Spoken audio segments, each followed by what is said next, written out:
Hello and welcome to Administrator 1. Before you begin, please make sure you have 2 emails that you will be setting up as new users in our Administrator 1 class. The Atomosphere platform sits in the cloud and is easily reached by using the URL platform.boomi.com. Now, although any browser can be used, we have seen the least amount of issues using Mozilla Firefox and Java Chrome due to their Java handling. So if you can, please try to use one of these browsers. If you have login issues, please click on Help, I Forgot My Password. Now let's log in. We'll need to enter in our username, our password, and we'll click on the login. And this will take us into Atomosphere. Before jumping into class, I do want to mention, as with our Dell Boomi training classes, we are using the exact same training account that we used from our Boomi Essentials. And we're downloading our processes from the process library.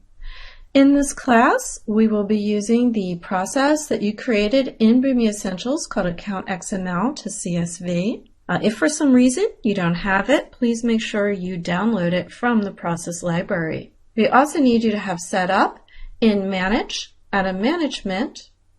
You're going to need to have your production environment with your Atom Cloud attached to it, a test environment with the test Atom Cloud attached to it. Our class is separated into the tasks that a production administrator performs on a regular basis. Now, some of these tasks are completed during setup. Some are completed regularly, and others are occasional tasks that are performed. Our first section covers the tasks that are completed while you're setting up your Boomi environment. This is going to include connecting to the Atom Cloud, setting up environments if they are not already set up, creating and modifying and deleting users, understanding the default and optional password policy. We will also be reviewing licensing and folder permissions. Our class will then next move into the routine tasks that a production administrator performs. We begin by concentrating on the Deploy tab, moving to scheduling processes, examining both process reporting and the account and HTTP dashboards. We will look at the log files and discuss listeners, Atom workers, and certificates. We will also add a new user, illustrating how the tasks in the setup section are applied to a new user. And finally, this section will end with the notify and the exception email alerts. Our final topic has the occasional tasks that a production administrator performs. This includes setting up environment extensions, document tracking, component locking, and it ends with deactivating our processes.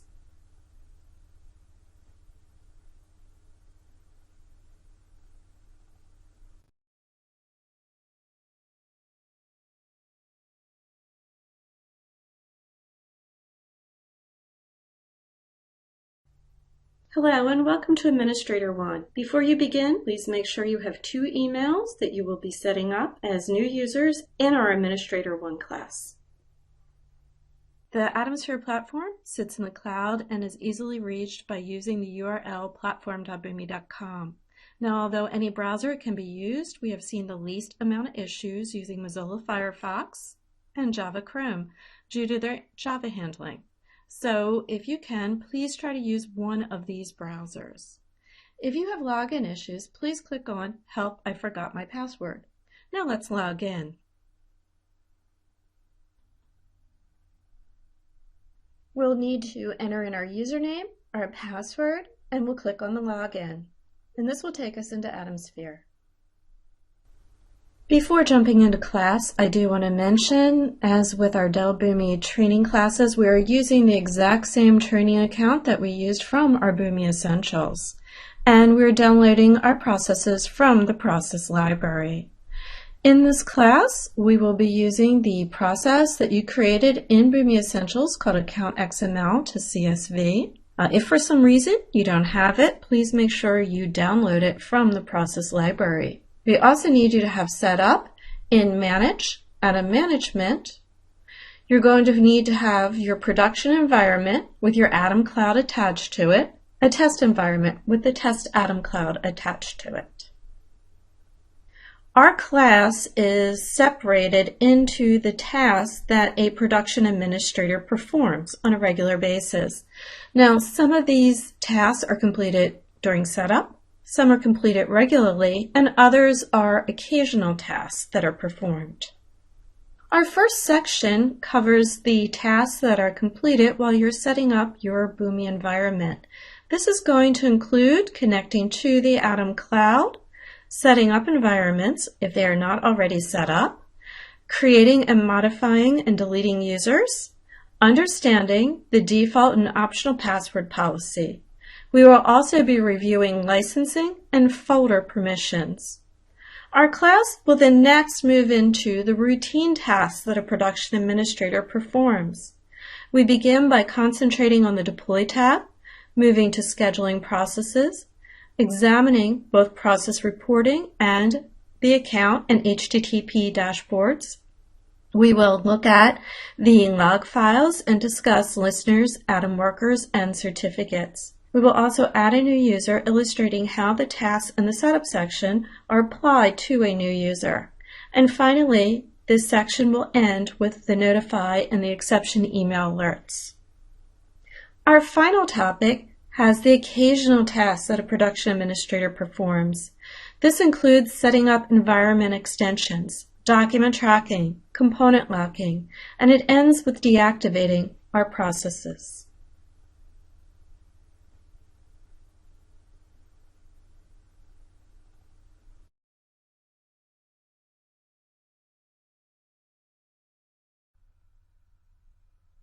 Let's begin with the setup tasks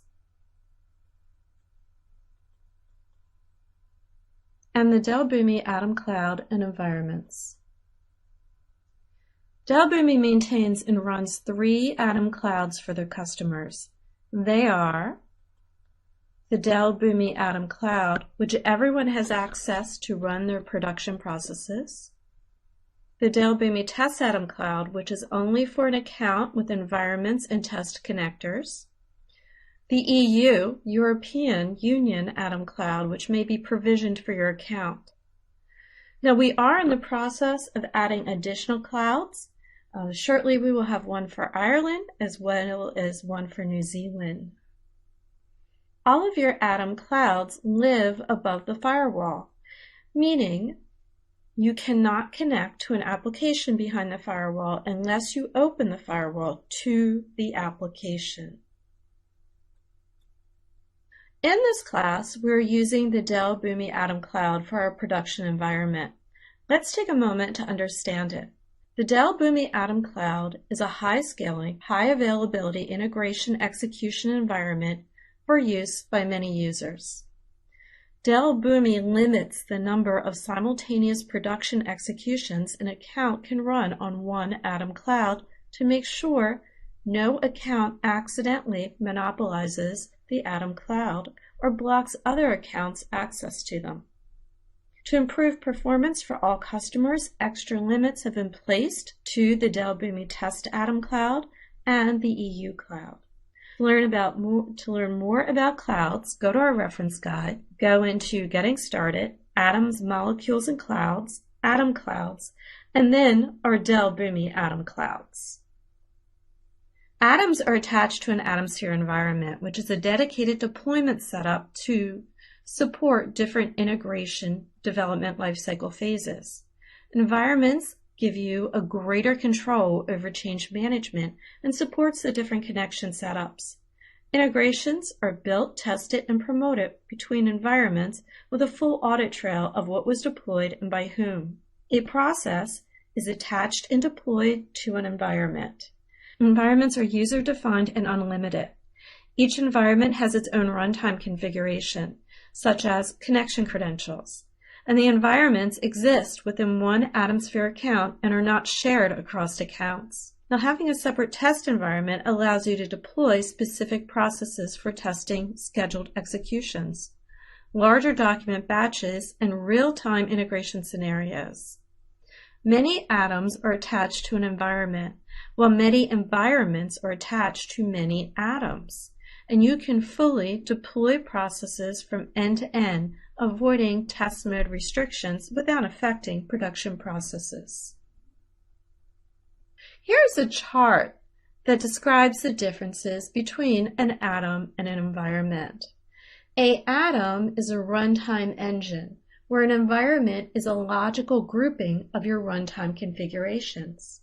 Your atom owns the deployed processes, schedules, and persistent processes. The environment owns the extensions as well as the atoms. The atom affects license and count. The environment does not. In fact, you can have as many environments as you would like.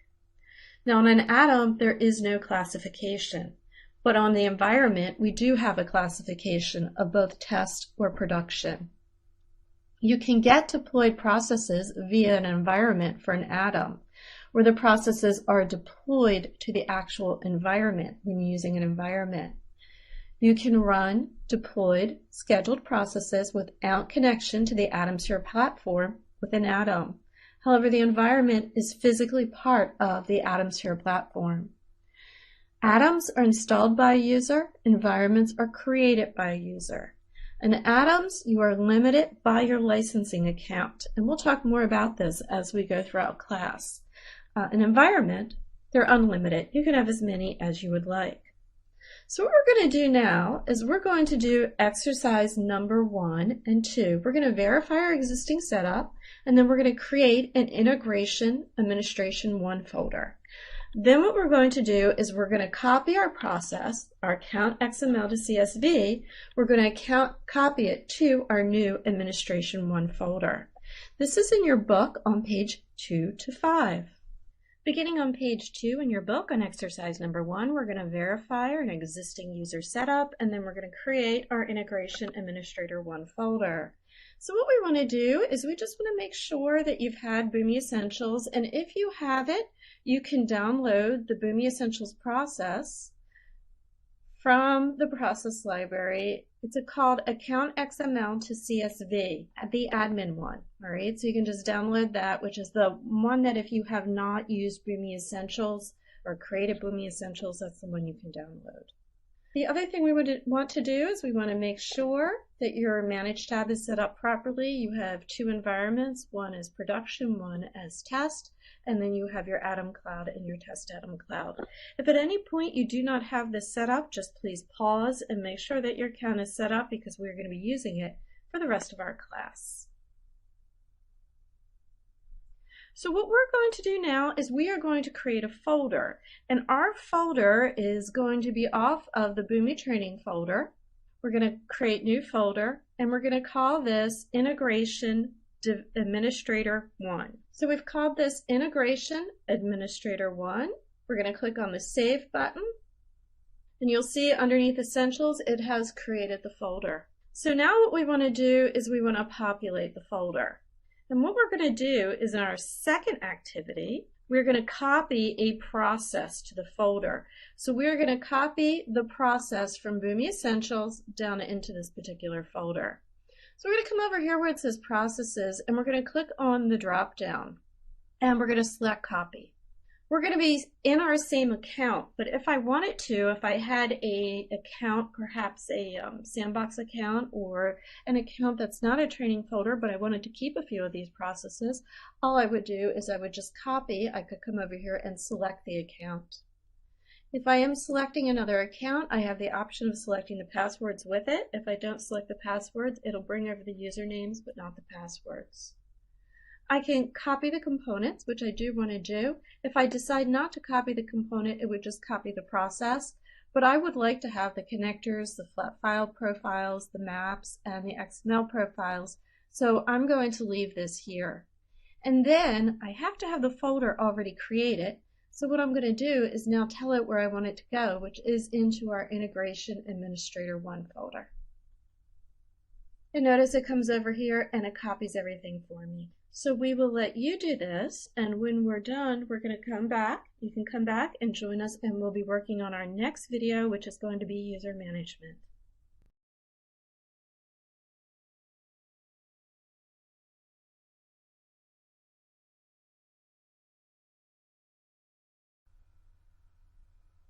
Let's begin with the setup tasks and the Dell Boomi Atom Cloud and environments. Dell Boomi maintains and runs 3 Atom clouds for their customers. They are the Dell Boomi Atom Cloud, which everyone has access to run their production processes. The Dell Boomi Test Atom Cloud, which is only for an account with environments and test connectors. The EU, European Union Atom Cloud, which may be provisioned for your account. Now we are in the process of adding additional clouds. Shortly we will have one for Ireland as well as one for New Zealand. All of your Atom clouds live above the firewall, meaning you cannot connect to an application behind the firewall unless you open the firewall to the application. In this class, we're using the Dell Boomi Atom Cloud for our production environment. Let's take a moment to understand it. The Dell Boomi Atom Cloud is a high-scaling, high-availability integration execution environment for use by many users.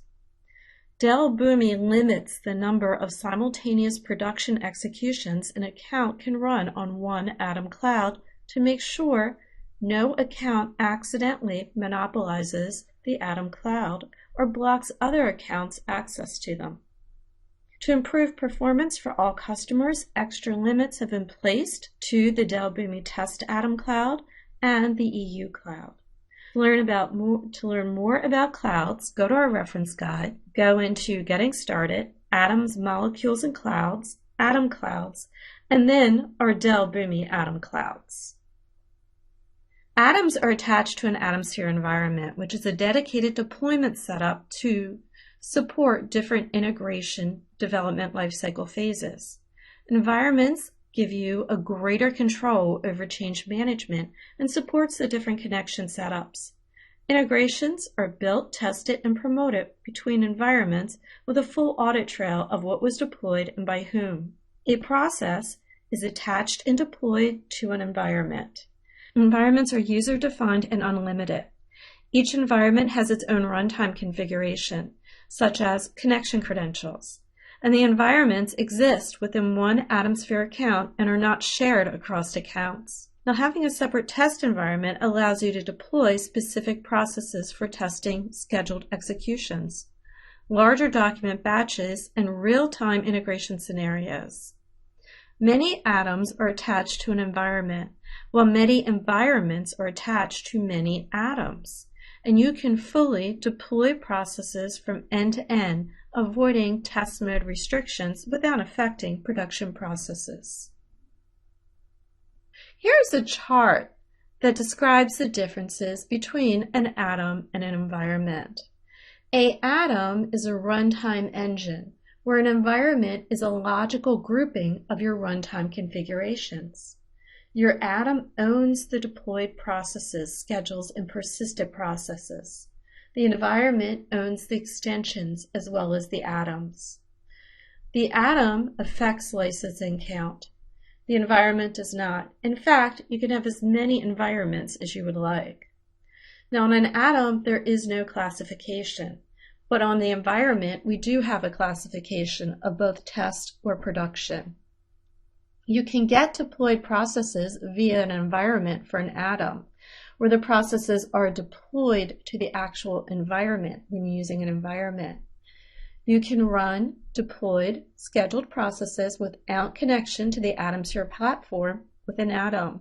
However, the environment is physically part of the AtomSphere platform. Atoms are installed by a user, environments are created by a user. In atoms, you are limited by your licensing account, and we'll talk more about this as we go throughout class. An environment, they're unlimited. You can have as many as you would like. So what we're going to do now is we're going to do exercise number 1 and 2. We're going to verify our existing setup, and then we're going to create an integration administration 1 folder. Then what we're going to do is we're going to copy our process, our account XML to CSV. We're going to copy it to our new administration 1 folder. This is in your book on page 2 to 5. Beginning on page 2 in your book on exercise number 1, we're going to verify an existing user setup, and then we're going to create our Integration Administrator 1 folder. So what we want to do is we just want to make sure that you've had Boomi Essentials, and if you have it, you can download the Boomi Essentials process from the process library. It's called Account XML to CSV, the admin one. All right, so you can just download that, which is the one that if you have not used Boomi Essentials or created Boomi Essentials, that's the one you can download. The other thing we would want to do is we want to make sure that your Manage tab is set up properly. You have 2 environments. One is production, one as test, and then you have your Atom Cloud and your Test Atom Cloud. If at any point you do not have this set up, just please pause and make sure that your account is set up because we're going to be using it for the rest of our class. So what we're going to do now is we are going to create a folder, and our folder is going to be off of the Boomi Training folder. We're going to create new folder, and we're going to call this Integration Administrator 1. So we've called this Integration Administrator 1. We're going to click on the Save button, and you'll see underneath Essentials it has created the folder. So now what we want to do is we want to populate the folder. And what we're going to do is in our second activity, we're going to copy a process to the folder. So we're going to copy the process from Boomi Essentials down into this particular folder. So we're going to come over here where it says Processes, and we're going to click on the drop down, and we're going to select Copy. We're going to be in our same account, but if I wanted to, if I had a account, perhaps a sandbox account or an account that's not a training folder, but I wanted to keep a few of these processes, all I would do is I would just copy. I could come over here and select the account. If I am selecting another account, I have the option of selecting the passwords with it. If I don't select the passwords, it'll bring over the usernames, but not the passwords. I can copy the components, which I do want to do. If I decide not to copy the component, it would just copy the process. But I would like to have the connectors, the flat file profiles, the maps, and the XML profiles. So I'm going to leave this here. And then I have to have the folder already created. So what I'm going to do is now tell it where I want it to go, which is into our Integration Administrator 1 folder. And notice it comes over here and it copies everything for me. So we will let you do this, and when we're done, we're going to come back. You can come back and join us, and we'll be working on our next video, which is going to be user management.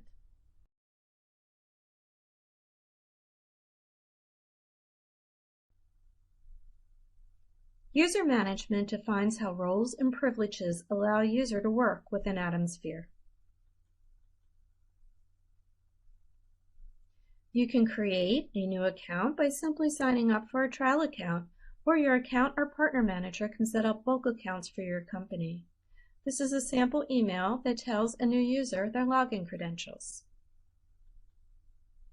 Once you have AtomSphere access, a role is assigned containing privileges.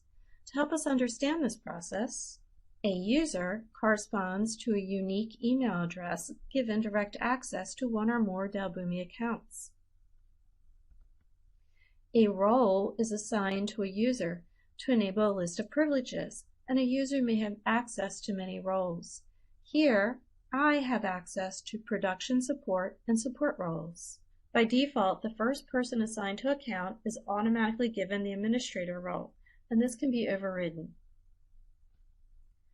A privilege is a right reserved to perform actions in a specific area in the Dell Boomi platform. Some privileges are process deployment, which allows us to deploy a process to atoms or an environment, Atom management, which allows us to access the Atom management menu, user support. This administers Boomi Assure data. Now notice the production support user has access to both process deployment and Atom management, while the support user has access to Boomi Assure. Since I have access to both roles, I have access to all 3 privileges. To learn more about privileges defined for a role, visit our reference guide and look under Account and User Management, and User Roles and Privileges. We are going to learn how to grant a user role containing many privileges. To begin, we will add a user to an account. To do this, we will go to Add-on Management, which is located under the Setup menu, and then we will go to the User Management menu. We're going to click on the plus symbol, which is directly below the Users tab. To add a new user, we must provide 4 pieces of information. The first is the email address. Next is the first name of the user and then the last name of the user. The final is the user role or roles. Now, a single user can have many and different roles in many environments. AtomSphere includes 4 default roles and privileges. The AtomSphere default roles are Administrator, Standard User, Production Support, and Support. If these roles do not fit your need, you can create custom roles for your account. New users will receive a welcome email and temporary password to log into their Dell Boomi account and must change it during their first login. Existing users can change their password on the User Information tab. If the user already has access to another Dell Boomi account, he receives an email notifying access to the new account. In this example, we're adding a new user, boomi.user@gmail.com, to our account. This new Boomi user is also sent an email with our login credentials. This is a sample email notifying the new user with their login credentials and access to their account. If you're an existing user and have been added to an additional AtomSphere account, this is the email that is triggered. In addition to adding a user, we can also edit a user by selecting the user and changing their role. So let's change the Boomi user from Standard Support to Production Support. The new role does not go into effect until the user logs out and back into the system. The permissions go into effect when either the user logs out or performs a refresh. The user is also not notified via email that their permissions have changed. Finally, we can remove a user by selecting the user and the Remove button. A message asking if we want to remove the user from the account is displayed. Now, once it is removed, it cannot be undone, and the user does not receive an email. I'm going to demonstrate exercise number 3, which is to add a new user, and exercise number 4, which is to modify the new user's role. We will begin on exercise 3, page 6. We will be creating a new user. We will go into the Setup menu, come down to User Access. We have User Management. We'll click on the plus symbol to add our user. We're going to give this user standard user access. We click OK. A message is sent out. It says registered user, your.name@gmail.com. This is a brand new user, so we have sent an email to the user with their login credentials. We're going to do exercise number 4. We're going to modify this new user. We highlight the account and we click on the pencil. We get a pop-up automatically. Now we can modify the roles of the user. So in this case, what we're going to do is we're going to assign this user 2 roles. We're going to give them Production Support and Standard User.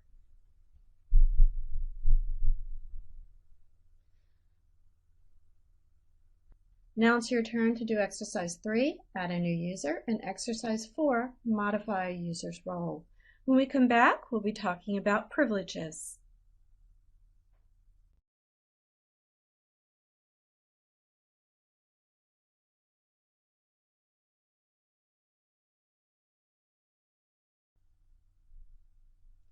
User management defines how roles and privileges allow a user to work within AtomSphere. You can create a new account by simply signing up for a trial account, or your account or partner manager can set up bulk accounts for your company. This is a sample email that tells a new user their login credentials. Once you have AtomSphere access, a role is assigned containing privileges. To help us understand this process, A user corresponds to a unique email address given direct access to one or more Dell Boomi accounts. A role is assigned to a user to enable a list of privileges, and a user may have access to many roles. Here, I have access to production support and support roles. By default, the first person assigned to account is automatically given the administrator role, and this can be overridden. A privilege is a right reserved to perform actions in a specific area in the Dell Boomi platform. Some privileges are process deployment, which allows us to deploy a process to atoms or an environment; atom management, which allows us to access the atom management menu; user support. This administers Boomi Assure data. Now notice the production support user has access to both process deployment and atom management, while the support user has access to Boomi Assure. Since I have access to both roles, I have access to all three privileges. To learn more about privileges defined for a role, visit our reference guide and look under Account and User Management, and User Roles and Privileges. We are going to learn how to grant a user role containing many privileges. To begin, we will add a user to an account. To do this, we will go to Atom Management, which is located under the Setup menu, and then we will go to the User Management menu. We're going to click on the plus symbol, which is directly below the Users tab. To add a new user, we must provide 4 pieces of information. The first is the email address. Next is the first name of the user and then the last name of the user. The final is the user role or roles. Now, a single user can have many and different roles in many environments. AtomSphere includes 4 default roles and privileges. The AtomSphere default roles are Administrator, Standard User, Production Support, and Support. If these roles do not fit your need, you can create custom roles for your account. New users will receive a welcome email and temporary password to log into their Dell Boomi account and must change it during their first login. Existing users can change their password on the User Information tab. If the user already has access to another Dell Boomi account, he receives an email notifying access to the new account. In this example, we're adding a new user, boomi.user@gmail.com, to our account. This new Boomi user is also sent an email with our login credentials. This is a sample email notifying the new user with their login credentials and access to their account. If you're an existing user and have been added to an additional AtomSphere account, this is the email that is triggered. In addition to adding a user, we can also edit a user by selecting the user and changing their role. So let's change the Boomi user from Standard Support to Production Support. The new role does not go into effect until the user logs out and back into the system. The permissions go into effect when either the user logs out or performs a refresh. The user is also not notified via email that their permissions have changed. Finally, we can remove a user by selecting the user and the Remove button. A message asking if we want to remove the user from the account is displayed. Now, once it is removed, it cannot be undone, and the user does not receive an email. So I'm going to demonstrate exercise number 3, which is to add a new user, and exercise number 4, which is to modify the new user's role. We will begin on exercise 3, page 6. We will be creating a new user. We will go into the Setup menu, come down to User Access. We have User Management. We'll click on the plus symbol to add our user. We're going to give this user standard user access. We click OK. A message is sent out. It says registered user, your.name@gmail.com. This is a brand new user, so we have sent an email to the user with their login credentials. We're going to do exercise number 4. We're going to modify this new user. We highlight the account and we click on the pencil. We get a pop-up automatically. Now we can modify the roles of the user. So in this case, what we're going to do is we're going to assign this user 2 roles. We're going to give them production support and standard user.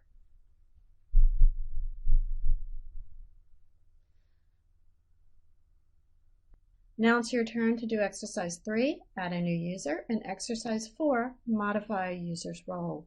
When we come back, we'll be talking about privileges.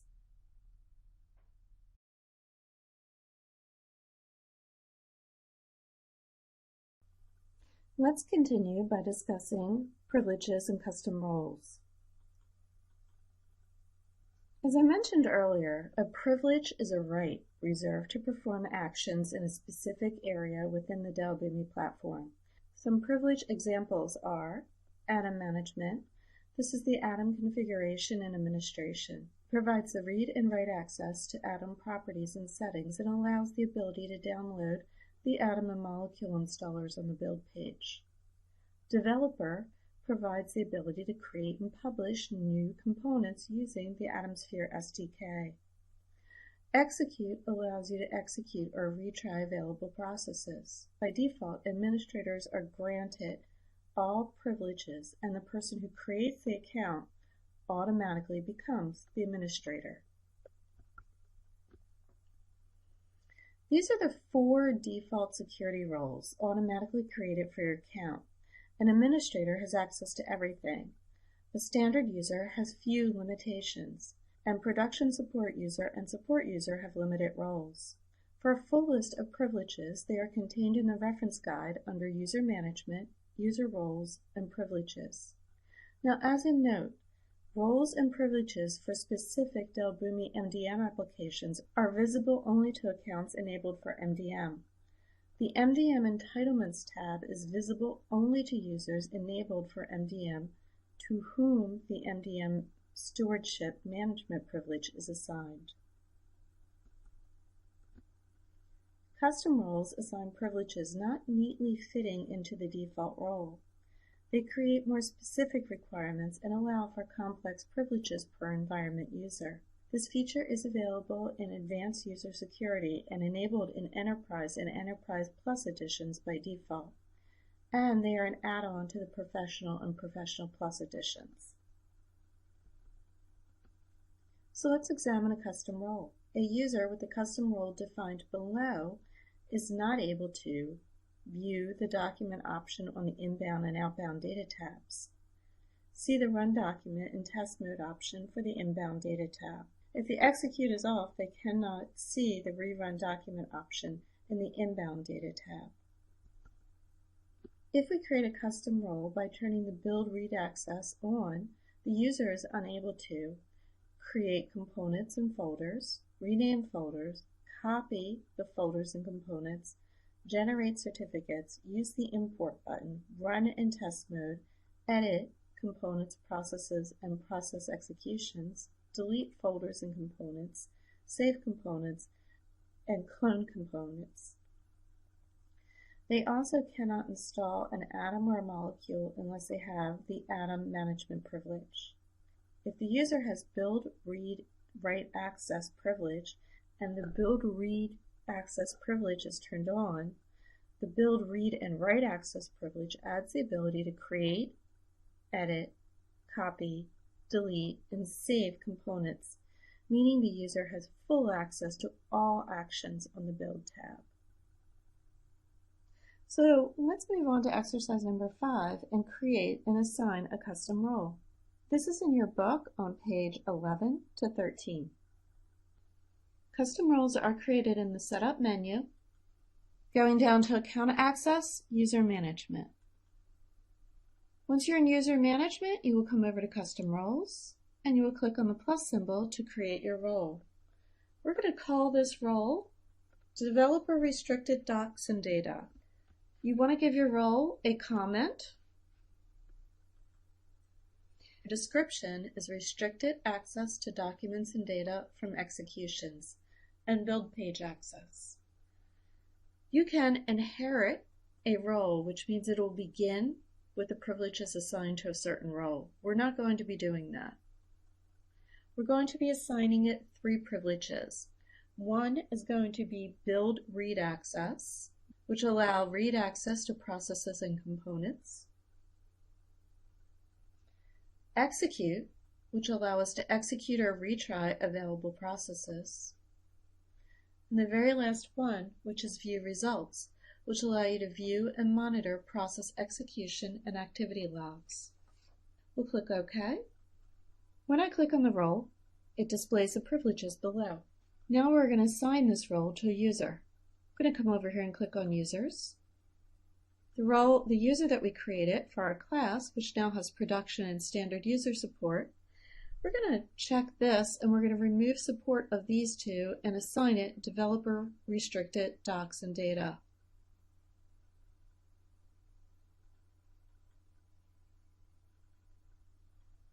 Now what I've done is I've logged out and I've logged back in so you can see what you have access to. With this custom role, I have access to the Build tab. I do not have access to Deploy. And if I come over to Manage, all I have access to is Process Reporting. When I come up here to the Setup section, notice that I do not have a lot of access. I have user information, email alerts, account information, and document tracking. So applying these privileges can really affect what people have access to. So now it's your turn to create and assign a custom role. Take a look and see what your custom role looks like when you create it. And when we come back, what we're going to do is we're going to talk more about privileges and how to assign an environment role.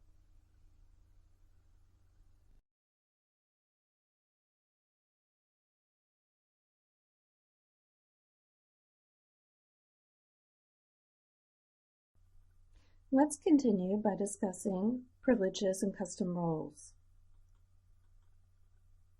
As I mentioned earlier, a privilege is a right reserved to perform actions in a specific area within the Dell Boomi platform. Some privilege examples are Atom Management. This is the Atom configuration and administration. It provides the read and write access to Atom properties and settings and allows the ability to download the Atom and molecule installers on the build page. Developer provides the ability to create and publish new components using the AtomSphere SDK.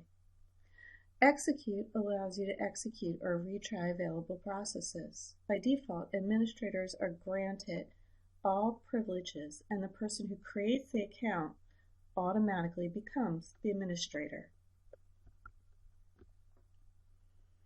These are the 4 default security roles automatically created for your account.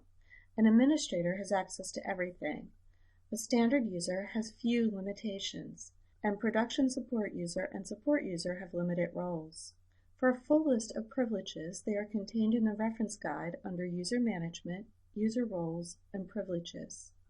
Now, as a note, roles and privileges for specific Dell Boomi MDM applications are visible only to accounts enabled for MDM.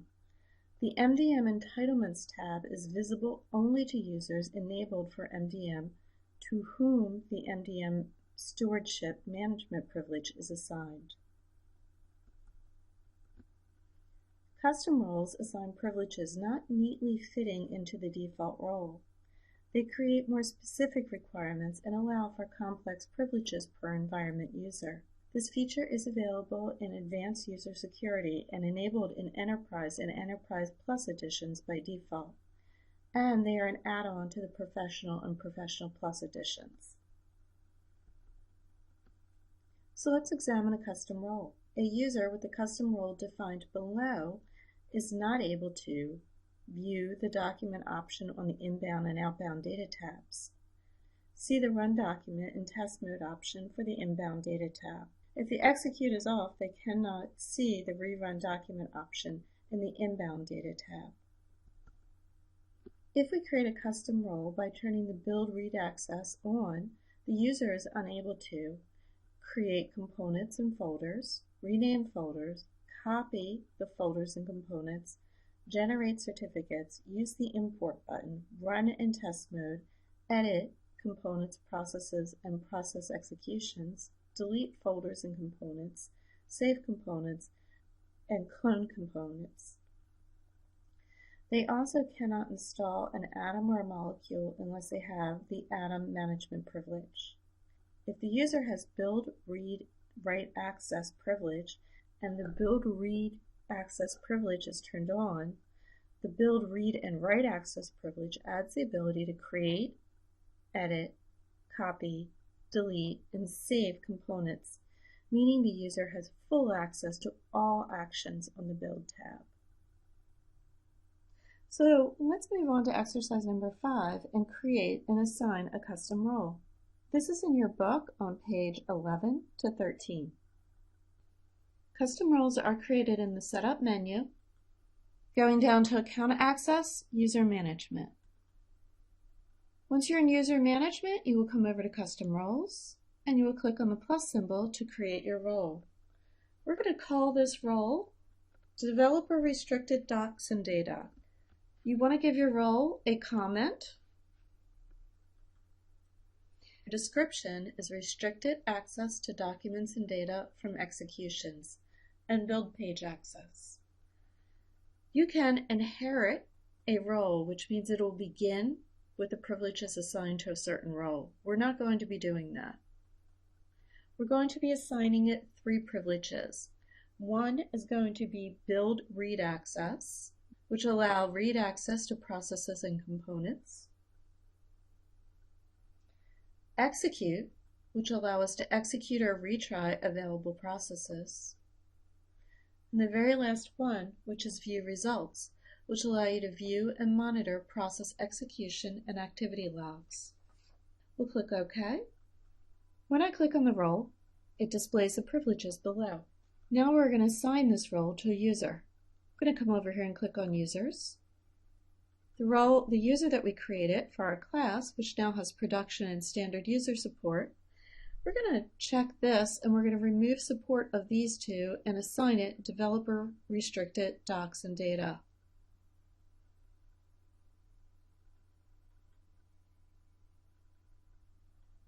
Now what I've done is I've logged out and I've logged back in so you can see what you have access to. With this custom role, I have access to the Build tab. I do not have access to Deploy. And if I come over to Manage, all I have access to is Process Reporting. When I come up here to the Setup section, notice that I do not have a lot of access. I have user information, email alerts, account information, and document tracking. So applying these privileges can really affect what people have access to. So now it's your turn to create and assign a custom role. Take a look and see what your custom role looks like when you create it. And when we come back, what we're going to do is we're going to talk more about privileges and how to assign an environment role. Let's discuss environment roles. The Environments page allows us to attach roles to environments. The Roles drop-down has a list of which roles are not attached to the selected environment. Many roles can be assigned to one environment, and many environments can be assigned to the same role to make sure users are given proper access level. Environment roles are assigned under Atom Management. Now, by default, all roles have access to web service because access has not yet been restricted. After the roles are assigned to web service, only users with those roles can access the environment. I'm now going to demonstrate exercise number 6, how to assign an environment role. This is in your book on page 14 and 15. Let's assign an environment role. To do this, we're going to come over and click on Manage and Atom Management. Here we'll select our environment, which will be production. We're going to select the role, which is going to be Developer Restricted Docs and Data. And now notice that the box is assigned, the role is now assigned to the environment. Now, one thing I want to point out to you is with the developer restricted docs and data, the role is assigned to our production environment, and a user with this role can deploy a process to the production environment. Now, if the user desires to deploy a process to another environment, additional privileges must be assigned. So let's take a moment and log in as this user so we can see what features we have access to. I logged in as the role we restricted access to, and I come under Manage Reporting. If I click on Add Filter and click on Atoms, the only atom I have access to is the Atom Cloud. I do not have access to the Test Atom Cloud or any other Atom Clouds because I only have access to the production environment.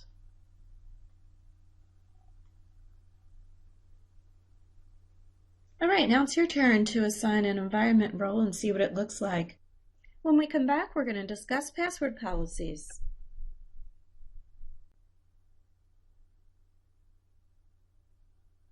We'll now explore the mandatory and optional password policies.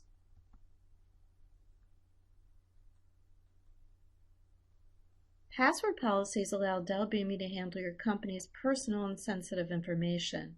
There are two password policy sets, mandatory and optional. Dell Boomi sets the mandatory policies and the account owner sets the optional policies. Let's examine each. The following list, viewed when changing a password, contains the mandatory password policies set by Dell Boomi. These include: passwords must have a minimum of 10 characters in length. They must contain characters from at least two of these groupings, alpha, numeric, and special characters. Passwords cannot match any of the 4 previous passwords. Passwords may not match commonly used passwords such as password or password123 or change me, admin, administrator. Passwords cannot be repeated characters such as 1, all 1s or all A's, alphanumeric sequences such as 1, 2, 3, 4, 5, 6 for A, B, C, D, E, F, or a keyboard sequence such as QWERTY. Now please note, if a system-generated password is retrieved, it must be changed during the first login. Passwords consisting of upper and lowercase characters in a sequence are allowed. Password policies are configured within the Setup menu under Password Policy. The following optional password policies are available when the account owner sets a password policy for the account. The owner can check any or all of the rules. Passwords must expire every 90 days. Passwords must have a minimum length. Select a number anywhere from 6 to 29. The next time an account owner changes the account's password policy rules, the minimum length restrictions take effect, and the owner needs to choose a new password to comply with this rule. Passwords must contain special characters from at least 2 of these groupings, alpha, numeric, and special characters. Passwords must not contain 3 or more characters from the user ID. Passwords must not match any of the 4 earlier passwords. Passwords must not contain a sequence of 2 or more characters with more than once, such as A112, X12. Once you click off the ones that you want, you'll click on Save to update the password policy, and the password takes effect the next time the user logs in.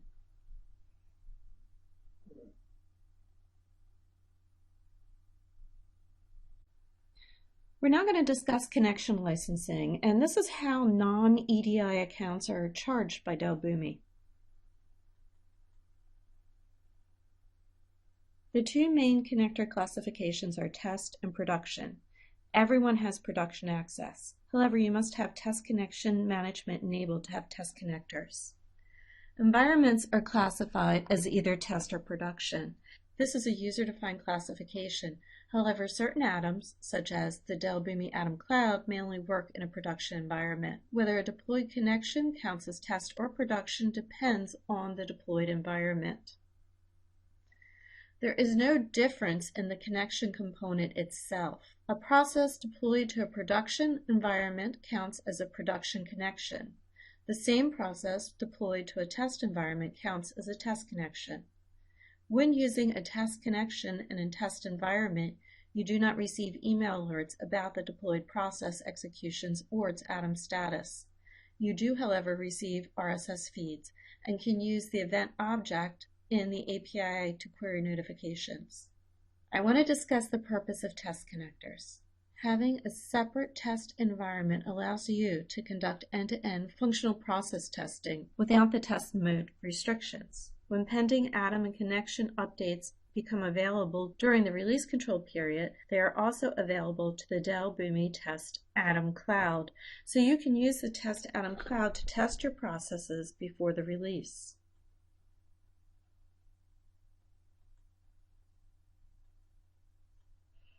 Test connection licenses in the Test Atom Cloud should be used for functional testing of processes only and not used for performance testing.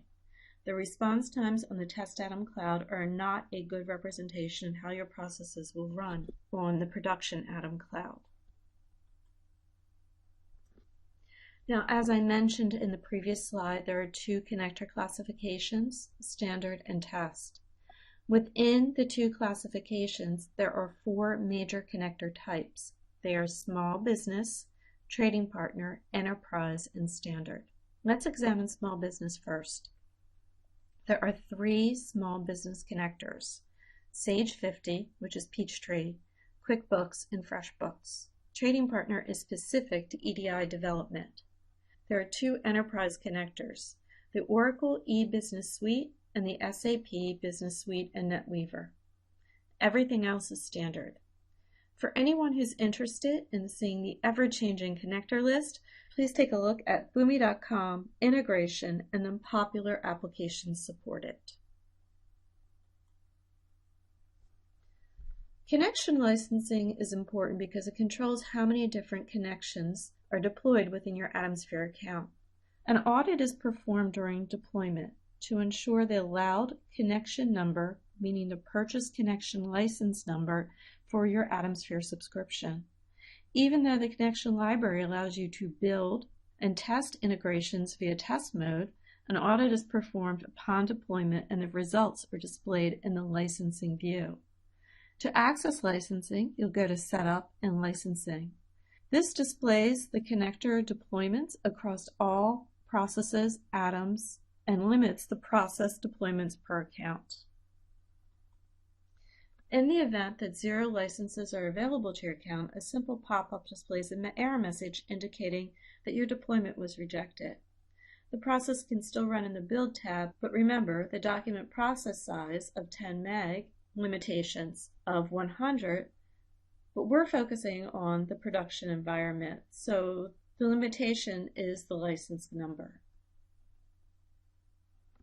So let's review a deployment scenario to show how to calculate connection licenses. A process has an FTP and a disconnector. An AtomSphere user decides to deploy the process to two different atoms, perhaps the Atom Cloud and a local atom for load balancing. This means there are two unique connections in the process, one for FTP and one for disk. Licenses are applied per unique deployed atom, in this case 2, meaning that the total integration was deployed on 2 Atom servers. So how many licenses would we use? Well, that would be using simple multiplication. It would be 4 connection licenses. So if we deploy our process to one atom, we would only use 2 licenses because we would go 2 times 1 equals 2. As mentioned in the Boomi Essentials class, there are 5 different AtomSphere editions, which increase in both cost and features. Our editions are Base, Professional, Pro Plus, Enterprise, and Enterprise Plus, and each comes with connectors, and all but Base provides the ability to buy more connectors if needed. When you purchase Base, you get 2 standard connectors and that's it. When you purchase Professional, you get 5 standard and 5 test connectors. However, you have the ability to purchase Enterprise and Enterprise test connections. When you purchase Pro Plus, you'll get 7 with the ability to purchase of each standard and test, with the ability to purchase Enterprise and Enterprise test connections. Enterprise, you will get 10 standard and 20 test connections. You will also get 1 enterprise connection and 2 test enterprise connections. Enterprise Plus will give you 15 standard, 30 standard test connections, 2 enterprise connections, as well as 4 enterprise test connections. Now, to prevent running out of licenses when trying to deploy your new process in your account, you should avoid using duplicate components in a single process. Even though they may contain the same login, they're still going to eat up your license count. Create a connections folder to house common integration components. Reuse components throughout all of your integration projects. And finally, work with your Dell Boomi account or partner manager to create a license count, which works best for your company. So now you understand how our connection licensing works. We'll be moving on to folder permissions next. Our final topic in the setup section is folder permissions. Folder permissions limit access to folders and components on the Build tab. They allow production administrators the ability to assign and remove user roles from the selected folders. Users assigned to these roles have write access to the folder and its components. The folder permissions only allow write access to the folders and components available on the Build tab. Everyone is able to view the folder contents regardless of privilege. By default, folders do not have read-write restrictions and are assigned by the administrator. To have access, the user must have build, read, and write access to create or edit process shapes. On a per-folder basis, folder permissions are set. They are not inherited and allow users the ability to copy folders and components to another folder or account. Administrators use the folder permission dialog to assign and remove user roles from the selected folder. Users assigned these roles have write access to the folder and its components. The users must also have build, read, write access privileged to make sure they can design, build, and change processes and components on the build page. Users who are not administrators can open any folder's permissions dialog to see the folder assigned roles. Also, please note that is not displayed up here. Custom roles will also be defined as available roles. This slide displays a chart indicating what folder permissions are needed to perform folder actions. To copy a folder, you will need access to write to the folder, but not to its parent folders or subfolder. To rename a folder, you'll need write access to the folder as well as a parent folder, but not access to the subfolders. To copy a folder, you don't need access. To move a folder, you need access to the folder itself as well as requires access to the parent folder, but not to its subfolders. Now, to restore or delete a folder, you need access to everything. The ability to have access to the folder, its parent folder, as well as any subfolders. This chart displays the permissions needed to perform component actions. Everything except for copying a component, you need access to the folder. So to create, move, restore, and delete a component, you need access to the folder. To copy a component, you do not need access to the folder. So now what we're going to do is exercise number 7, assign the folder permissions. Beginning on page 16, we're going to assign our folder permissions. I'm in the Build tab, and I'm going to go down to where it says Administrator 1. I'm going to right-click on the little blue triangle, and the last item there is Permissions. This lists all my available roles, and what I can do is I can just highlight the roles that I want, such as Developer, Restricted Docs, and Data, and just click on the double arrow key to move it over. Now, in addition to this, we're also going to select the administrator role. And the reason why we're going to select the administrator role is in a later activity, we're going to need to come in here and edit the map, and we're going to be the administrator. So I'm just going to select this particular role and move it over as an allowable folder permission. You click on Save. Now, when I clicked on Save, one of the things that you can see is that the folder itself has a little person icon. that little person icon tells me that this is now restricted.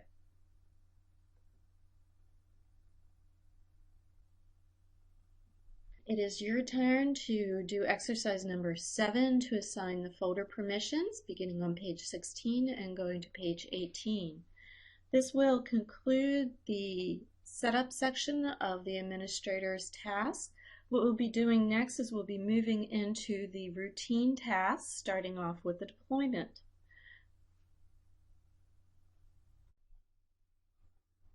We're now going to focus on the routine tasks that a production administrator performs. This includes deploying. And we're going to take a look at executing, stop, editing the schedules, editing the process properties. We're going to schedule processes. We're going to do process reporting. We're going to take a look at the dashboards, both the account and HTTP. And while we're talking about the HTTP dashboard, we're also going to dive into low latency. We're going to talk about the log files that are accessed from the UI, as well as runtime listeners, atom workers, and certificates. We're going to set up a new user. We're also going to set up an email alert, and we're going to gain an understanding of the notify and the exception email alerts. So let's begin with process deployment. The differences between processes run in the Build tab, which is known as test mode, versus those which are deployed are: test mode supports unit testing of a maximum of 100 documents or a total of 10 megabytes of data. Anything beyond this produces errors. Deployed components support strategic monitoring and unlimited data. Execution and document history searching with process execution results are available for 30 days. External alerting by email and RSS feed. And finally, the deployed connections count towards your Dell Boomi Atomsphere subscription. As discussed in Boomi Essentials, the first step is to build the process.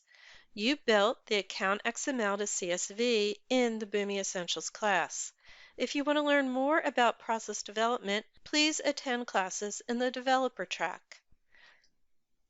Next, you will package your components. This can be initiated from the Build page or the Deploy menu.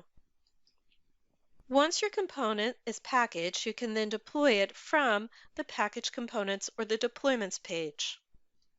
The last section is Manage, which provides a consolidated view of the integration activity within your account for all deployed processes. We will view the Manage section after the Deploy section.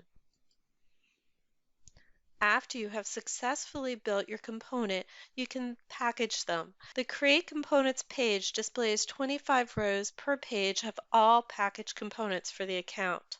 It displays the following information: the name of the component, the type of the component, such as a process, an API, or certificate, the version of the component, the date it was created, any notes attached to it, and what, if any, environments it is deployed to, and if it is shareable.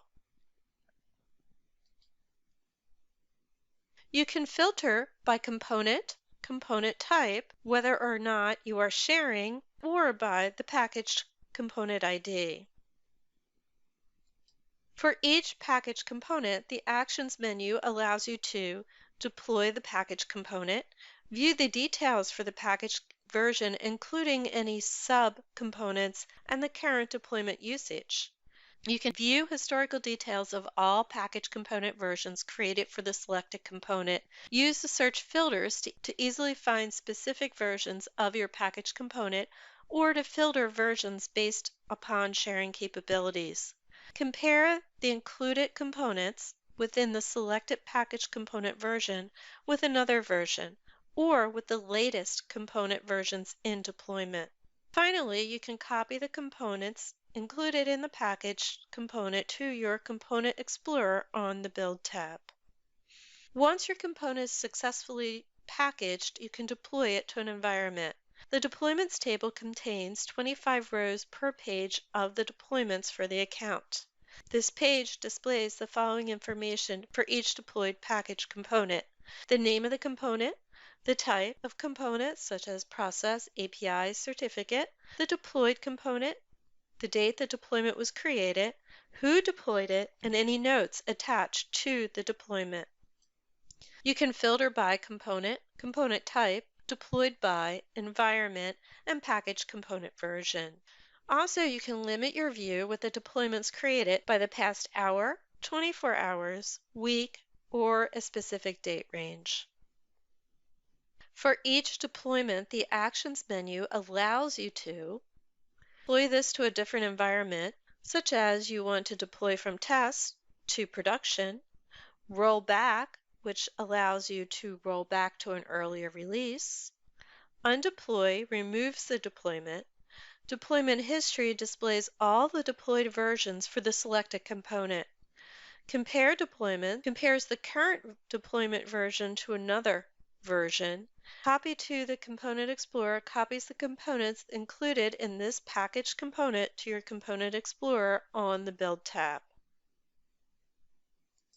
I will now demonstrate in our next video Exercise 8, Package and Deploy the Account XML to CSV, and Exercise 9, Explore Package Components and Deployment Actions.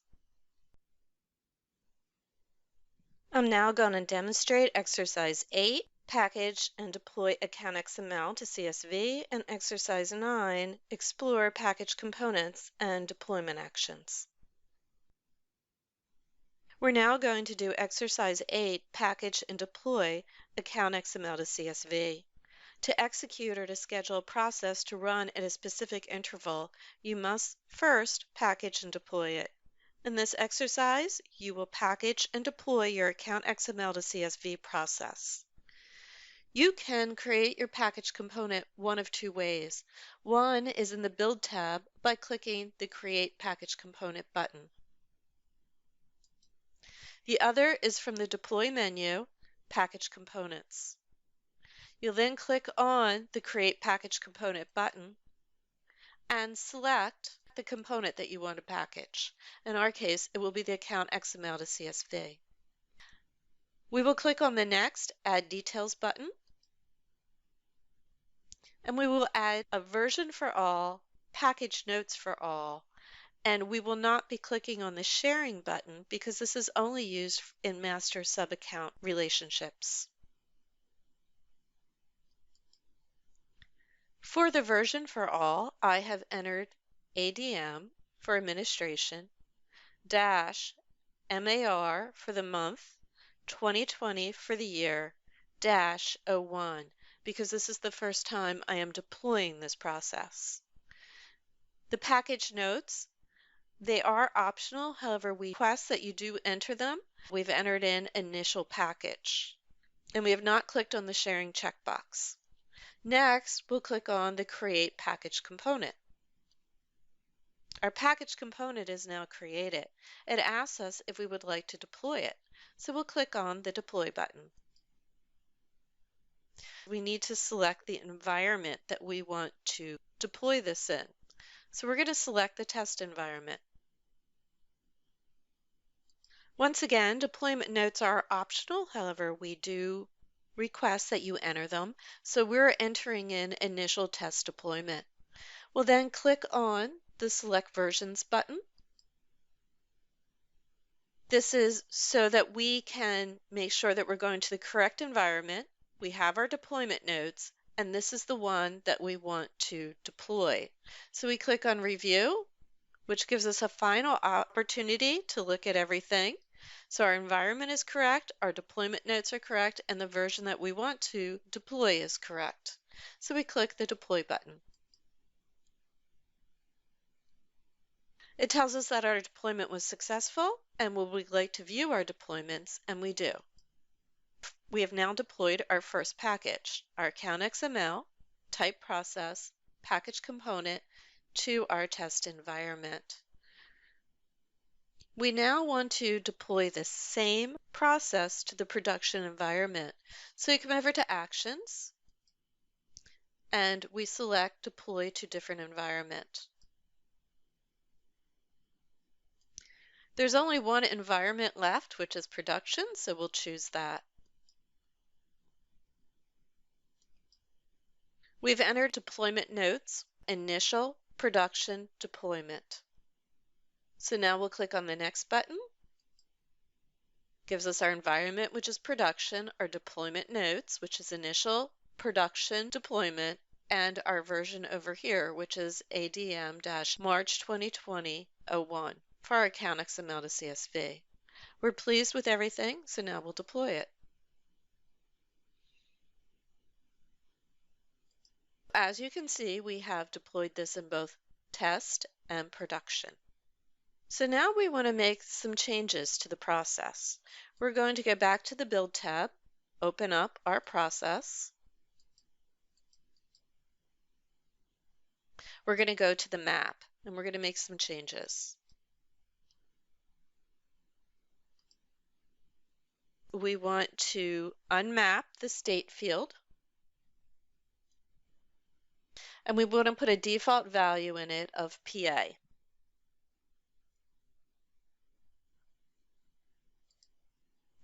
And we want the create date field, we want to unmap that. We are doing this so when we do a compare deployments in our next activity, there will be a difference between the two processes. So now we're going to save and close this. And we are going to click OK here and save and close. And now what we want to do is create a package, and we want to deploy that package. Since I am in the Build tab, I'm going to click on Create Package Component. I'm going to click on Add Details. This is going to be our second package, so we're going to call it ADM MAR 2020, and we're going -02. This is our second one. If we had done 01, we would have gotten an error message because this version has already been used. This value needs to be unique. We've updated the notes saying updated map, and we're not checking this button down here for sharing. So we'll click on the Create Component. It has created our package. It asks us if we want to deploy, and we're going to select yes. It asks us what environment. We're going to select test, and then we're going to use deployment notes of updated map. We'll now click on select versions. We're pleased with what we have. This is going into test. This is the deployment notes. We'll deploy it. We'll view our deployments, and our deployed versions are 02 in test environment and our 01 in the production environment, and they both have different deployment notes. This concludes exercise number 8, package and deploy the account XML to CSV. We will now do exercise 9, explore packaged components and deployment actions. We will look at the actions for both package components and deployments. Some actions are available on both sections, so we will look at them once in package components. Let's begin by examining how to filter. In package components, we can filter by the component type, if we're sharing it, and the package component ID. Each package component record has an actions menu with many options. We'll explore these in order, beginning with deploy. For this exercise, we're going to use version ADM-MAR 2020, the updated map, which is deployed to test. So you can deploy from package components without repackaging your component by clicking on the deploy menu. This is going to take you to the select environments page. You can follow the instructions in exercise 8 to deploy your package. For this one, I'm going to press cancel. I just wanted to show you how to get here. Next, let's take a look at the package component details. Package component details displays detailed information about a specific package version. There are tabs for included components, deployments, and process library. As you click on each tab, once you are finished looking at them, you can then click the Close button. Next, we're going to take a look at the package component history. This displays the historical details of all package component versions for the selected component. You can use filters to find a specific version of your package component or filter versions based upon sharing capabilities. Once again, we'll press Close. You can compare package components. Now you can compare the included components within the select package component version with another version or with the latest versions in the deployment. This menu is going to behave the same both in package components and in deployments. By comparing the two versions, you can identify what has changed and what has not changed in the dependent components. We can select based upon the latest revision in development, or we can select on another version radio button. So we're going to do this, and we're going to choose the one that's listed here, which is ADM-MAR 2020-01, and press the Compare button. The comparison report window displays. This will display components that are unchanged between revisions. They are not highlighted. Components which have changed are going to be highlighted in yellow, and components which exist in one revision but not the other will have an orange highlight. Now our map is highlighted in yellow because we changed this in exercise 8. You can view everything, or you can compare only those things that have changed or only those that have not changed. You can press Close. Moving along, our final option is to copy to the Component Explorer.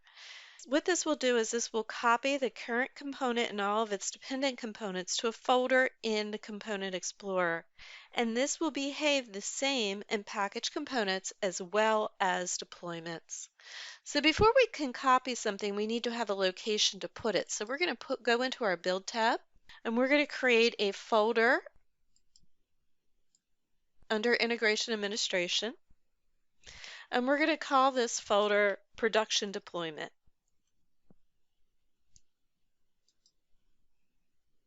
Now we will return to package components. We're going to select the most recent deployed version, which will be ADM-MAR 2020-02, and we're going to copy this version to the Component Explorer. This lists all of the components, and you can click just some. If you want to copy, you can click all or none, however you want it to be. We're going to take everything, and you can select your destination folder. And here we're going to select the production deployment folder. And then we'll copy the components.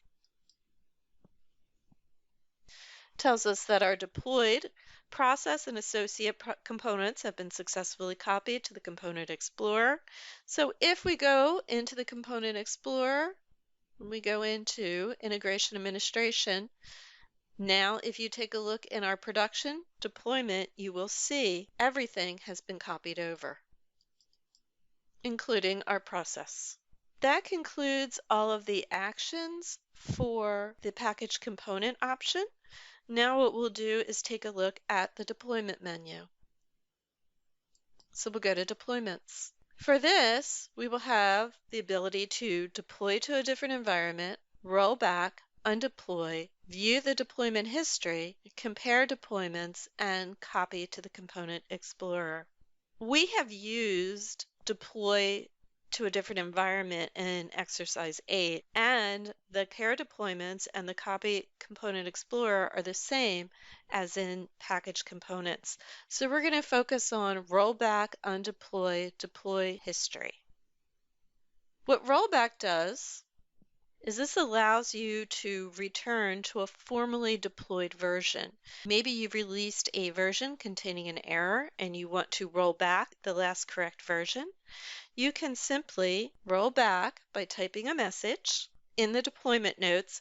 And once again, we highly recommend, it is optional, but we highly recommend that you enter a message. So here we've entered the message, roll back due to error. It asks us which version we would like to roll back to. We only have one, so we'll roll back to that particular one. We then click on Next and Review. This tells us what environment. This is our deployment notes. We're rolling back due to error. This is the deployed version, and this is the version that we're rolling back to. And you can click on Deploy. We click on Close, and now we've rolled back to version 1 in test. Now, undeploy is a little bit different than rolling back. The undeploy action will remove the component from the environment. For a process or an API component, it is no longer available to execute. One thing I do want to point out to you is undeploying a component does not delete the package component version. So if we want to undeploy this version that we have in test, we will select the undeploy button. It gives us a message. It says undeploy package component, and it gives you the version of the package component and the name of the process from the test environment. And this will remove the component from the environment. In the case of a process or an API component, it will no longer be available to execute, and undeploying does not delete the package component version. Now, one reason that you may want to undeploy is to get licenses back. We're not going to undeploy our process. We're going to click the cancel button because we do want to keep this process out there. For deployment history, this will allow you to view the historical details and the deployment status for all versions for the selected package component to a deployed environment. In our example, you can see that we have an initial test deployment. We then updated the map and we rolled back due to errors. So we're back to the first version that we have and its status is active. This is the end of our Explore package components and deployment actions. Now it's your turn to complete Exercise 8, Package and Deploy Account XML to CSV, and Exercise 9, Explore Package Components and Deployment Actions. Now that our process is deployed, let's discuss how to run it on a schedule. It's important for you to understand that deploying a process does not execute the process into an active production state. After deploying the process, it must be executed one of two ways: by a manual execution using Manage Process Reporting, or by applying it to a schedule using Manage and Atom Management. Think of a deployed process as putting a plane on the runway. It hasn't taken off yet, but it's waiting for the OK to start the flight. Process schedules allow for the permission to take off by applying an automation of an integration. In class, we will take our deployed account XML to CSV and place it on a schedule. Schedules allow for automation of integration down to a minimum of 1-minute intervals. We're going to place our process on a 10-minute schedule. This feature is accessible via Manage Atom Management tab and is implemented after the deployed process. There are two ways to automate a process. The two most common are internal scheduling and real-time management. Internal scheduling, the schedule indicates when the process will run. Schedules are created down to 1-minute intervals, and advanced schedules are created to execute on specific minutes. You also can create a retry schedule to show when failed documents are retried. A more real-time automation approach is to enable real-time integration. This is discussed in the Integration Developer track. This supports event-driven integration via web service publishing using HTTP and SOAP or the AS2 shared server. The AS2 shared server is a listen-only connector which accepts AS2 requests in real time and it initiates Atomsphere EDI processes. This creates a new execution thread for each push from a client application. A retry is added to a process to automatically rerun any failed documents during the scheduled process execution.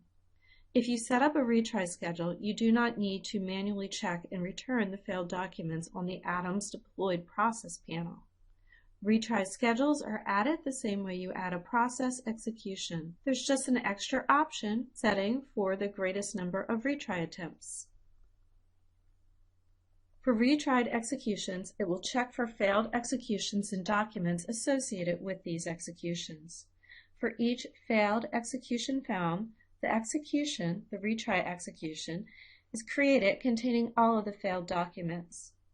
If all documents complete successfully after the process is retried, then no retries are executed. However, if failed documents continue, then these documents are retried until they are successful or until the largest number of retries is reached during the process execution. For retried executions, the icon links to the original process execution. For many failed process executions, a separate retry execution for each original execution, and not a single retry execution containing all the failed documents up for all the execution. This allows for tracking back to the original execution. If a retry execution is successful, the retry does not change the original execution to green, it will stay red. Once deployed, a retry execution attempts to return failed documents even for those from past executions. If your process is deployed to the Dell Boomi Atom Cloud, you'll want to prevent the execution from retrying all documents. So please contact our Dell Boomi support for help. You can use advanced syntax to create a schedule to run periodically at certain dates and times.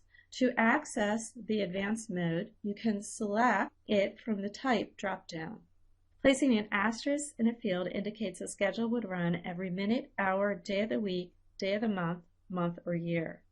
Hyphens are used to specify ranges of values, and commas are used as delimiters between value ranges. The time specification of the range, whether it be years, months, days of the month or week, hours or minutes, can optionally be followed by a slash and an interval unit of time. Reading this advanced schedule on this slide, it will run every 15 minutes from noon to 4 p.m. on Tuesday and Thursday for all days of the month, all months of the year, and all years. We're going to do exercise number 10. We're going to schedule a process. And this is in your book on page 35 to 37. To schedule our process, we're going to go to Manage, Atom Management. We're going to select the Atom Cloud, and under Runtime we have our deployed processes, so we'll select that. We have two account XML to CSVs. We have one from Boomi Essentials and we have one from our class. We're going to be focusing, of course, on the one from our class. We're going to click on the drop down. Here we can execute a process manually, we can stop a schedule. We are going to click on Edit Schedule and create a schedule. We click the Add button. When we select the Add button, we have the choice over here of selecting the type. The types are minute, hour, day, and advance. Advance will take you into the advanced scheduling tool that we discussed in the slides. We're going to be working with minute. We want the start time to be midnight, so we're just going to make it 00. And we want it to run 24 hours a day. So we'll go to 23:59. We're going to have it run every 10 minutes, and we want it to run 5 days a week. We want it to run 5 days a week, Monday through Friday. Now, if you're taking this and you're doing these videos on the weekend, a Saturday and Sunday, you're probably going to want to click on these if you would like. The book only has you doing Monday through Friday, but you can click on those if you're working on a weekend. We want to click on the Retry tab. We're going to add a retry. The maximum number of retries are going to be 2. We're going to set the type to hour. We're going to have this run 24 hours a day. Once again, it's Monday through Friday. If you're working on a weekend, you'll probably want to turn this on. And the interval is going to be 1. Once I do that, I click on OK. And it will deploy my schedule. Now it says schedule saved. The time zone schedule depends on what public cloud you're using. For example, USA East Integration Cloud will use the East Coast system time. All locally installed atoms will use the system time where the atom resides. Now it's your turn to do exercise 10 to schedule a process. When you have completed, we're going to come back and talk about process reporting. Once our process is scheduled, let's examine it through process reporting. Now that our process is successfully deployed, our execution history displays in the Manage Process Reporting tab. Let's take a few moments and examine some of the key features. The view defaults to executions launched in the past hour across all atoms. You can set filters to do a new search to see the results. Execution records are highlighted to display document activity. This is a table of everything, including your inbound and outbound document files. You can manually execute deployed processes in specific atoms. The execution view captures some key processing statistics. You can click on the links filter to sort by execution status. You can page through sets of execution records, 25 at a time. You can view high-level process log to see the state of each step kicked off for all documents in a workflow. And you can double-click the last column to view the first error message. This refers to the connectivity issues in the start shape, or the first error occurring against your inbound document set. Not everything is a success, but we will be seeing some errors later in our class. The execution actions are exposed in the gear button drop-down per page per the execution thread and are important for advanced control and debugging. From here you can view the process. This will open up the process in the build page. View the deployment components, which will view and open component versions on the build page. You can view the process state, which is a real-time information about the step, execution, and duration.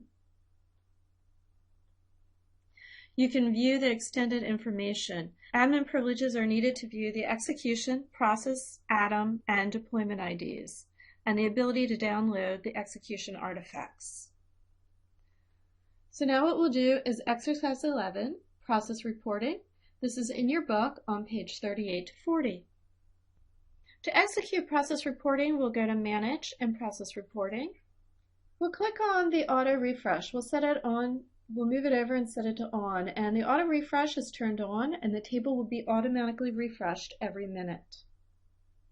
We also can refresh manually by clicking on the refresh button here. For each process we have run, you have a actions gearbox. We can click on the gearbox and we can select one of many items. We can view the process, the deployment components, the state, as well as the extended execution. We're going to start off by looking at the deployment components. This is similar to what we saw in the Deploy tab. This will allow you to see the name. This will allow you to click on the item, which will take you to that particular area. It will tell you the type, the revision number, who modified it, and the modified date. Perhaps I click on the map. It will take me out to the map in the build page. Once again, I am getting a message because this is not the latest revision of the map. I can cancel this. The little piece of paper that I have over here is the process log. Process logs come in 4 statuses, the lowest being debug, then info, which is a generic message, warning, and severe. Everything that we have since our process worked properly is in info stage.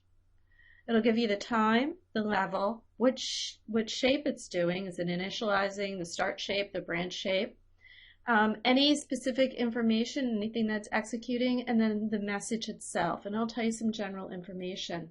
You can save these to a log file where it'll connect to the atom and it'll save it in your logs. We're going to cancel that. Now it's your turn to do exercise number 11, process reporting, pages 38 to 40. When we return, we're going to be taking a look at document statistics. Now let's discuss document statistics. The execution view has a hyperlink timestamp for each execution thread. Clicking on this timestamp causes the document view detail to slide in from the right. The document detail view has header detail for the instance, including the process name, timestamp, elapsed time, documents in and out, atom name, and execution type. The endpoint connector details as well as the successful and error documents. Now clicking on the one document link like we have here for successful documents from the start shape opens a more detailed document pane. This displays process documents. Documents are filtered by type of all, errors, or successes. The ability to rerun documents in either production or test mode, which is the Build tab, is accomplished by a single click of the button. Document details, including the document name, size, and if it encountered any error messages, are displayed. You can navigate through the various endpoint documents throughout the execution. Next to each document is an Actions gear icon. Clicking on the Action gear icon allows you to view the document logs, view the document in the document viewer, rerun the document in test mode, or link any viewed documents. And finally, click the execution view to return to the process reporting. Now I'm going to demonstrate exercise number 12, which is to view the document statistics. In our document reporting view, we can click on any of the hyperlinks on our documents. This is going to bring up our document statistics. We have our start and our end shape, which is our FTP to disk. We can click on our successes. This will show us both of our input documents. So both of them are coming from the accounts directory, and one's called account 1 and the other one's called account 2. So if I click on one of these documents and I click on the action gear icon, gear button, I can select view documents, which is the second menu option. It'll bring the document up here in the document viewer. Now the document viewer will only download a certain number of bytes of data. So if you need to see more than what's up here, we have small data files, but if you had something very large and you needed to see the entire item, you would click on Download Original Document. We're all done with this, so we're going to click on Close Document Viewer. We're also going to click over here in our process reporting, and this makes the document statistic go away. Now it's your turn to do exercise number 12, view the document statistics, page 41 to 42 in your book. When we return, we're going to come back and take a look at document retries. With our documents now running successfully, let's take a moment and retry our documents. The best practices for retrying documents from the Process Reporting tab are to rerun documents manually. Now what this will do is create a copy of the inbound document and create a manual retry execution thread. The alternative for this is to return to the source system record or file, which edits the source data and manually executes the process. If you have failures and cannot debug directly from the Manage tab, an advanced view may be needed. Rerunning the document in test mode or in the Build tab will commit the data to run in the latest version on the Build tab. It will also help visually debug failed executions by viewing the document's input and output steps, and it exposes a fine document view unavailable under Process Reporting. It configures a base process in the Build tab to use sandbox connection information. It also allows process extensions, and we're going to talk about process extensions later on in our class. Both rerun document options are found in the process reporting menu. Within the execution view, check the timestamp of one execution thread containing the documents that you want to retry. Within the document detail view, click the hyperlink to reach the documents. You can rerun the documents manually, or you can rerun the documents in test mode. You can use the Actions gear icon to access both options for each document. Within the document detail view, click the hyperlink to access the appropriate documents. Click to either rerun the documents manually or rerun the documents in test mode. Both options can be accessed for individual documents by using the Actions icon here. As exercise number 13, we're going to do document retries, and we're going to do exercise number 14, which is to track error messages in process reporting. And this is in your book on page 43 to 53. On exercise 13, we're going to be working on document retry. You can click one of the documents for the document detail, and we're going to select the Successes tab. Here we have our individual documents. Now we're going to rerun our documents. Now there's two ways we can do it. We can click on the checkbox up here, which will allow us to rerun the document, or we can say we want to just rerun one document, whatever we would like.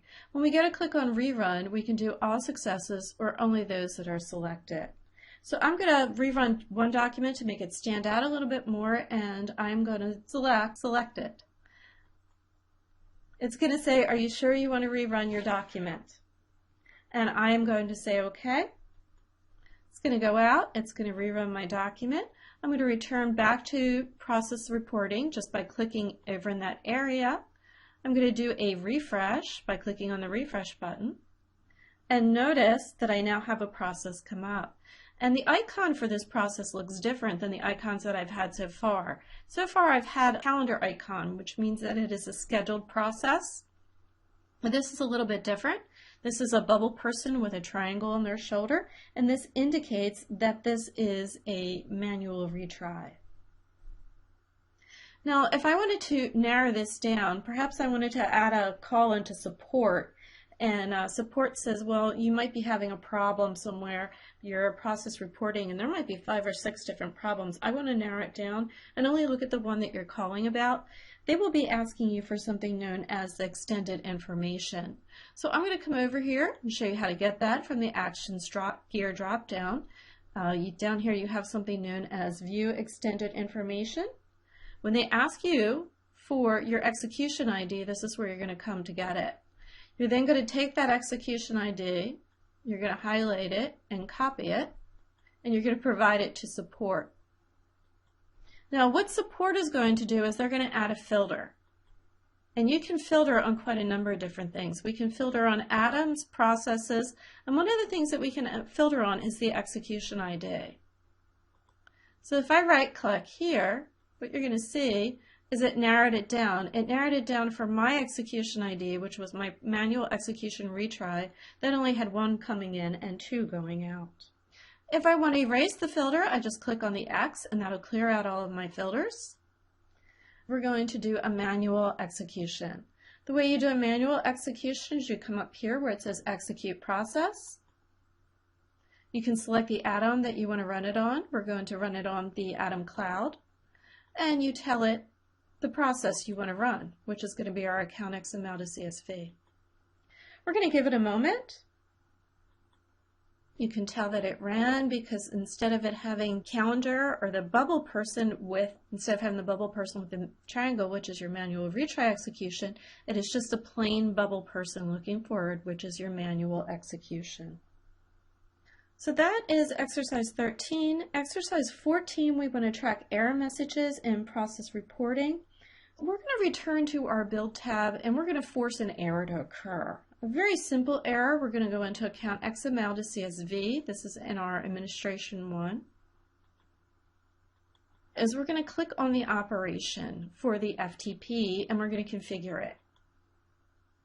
This is in a remote directory known as accounts. We're just going to change the directory name slightly and we're going to call it account, and that's going to be singular. We're going to click on Save and Close. We're going to give it a test run in our development environment in our Build tab. I'm going to click on the Test Atom Cloud. I can only use the Test Atom Cloud in the build environment.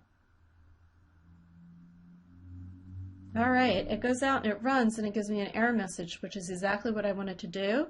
Test execution of account XML to CSV completed, embedded message, severe errors are caused during the execution shape.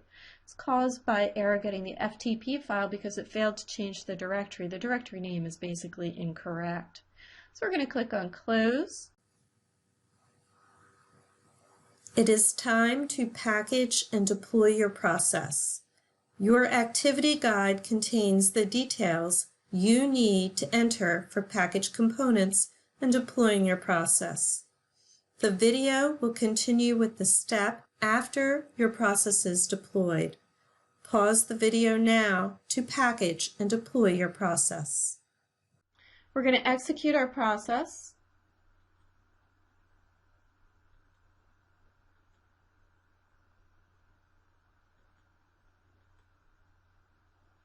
We're going to give it a minute. And notice what we have here is we have an error message. And the way we can tell it's an error is so far we've been looking at these little green dots, which means everything's been running successfully. Now we have a red circle with a line through it. And that indicates that there is an error message.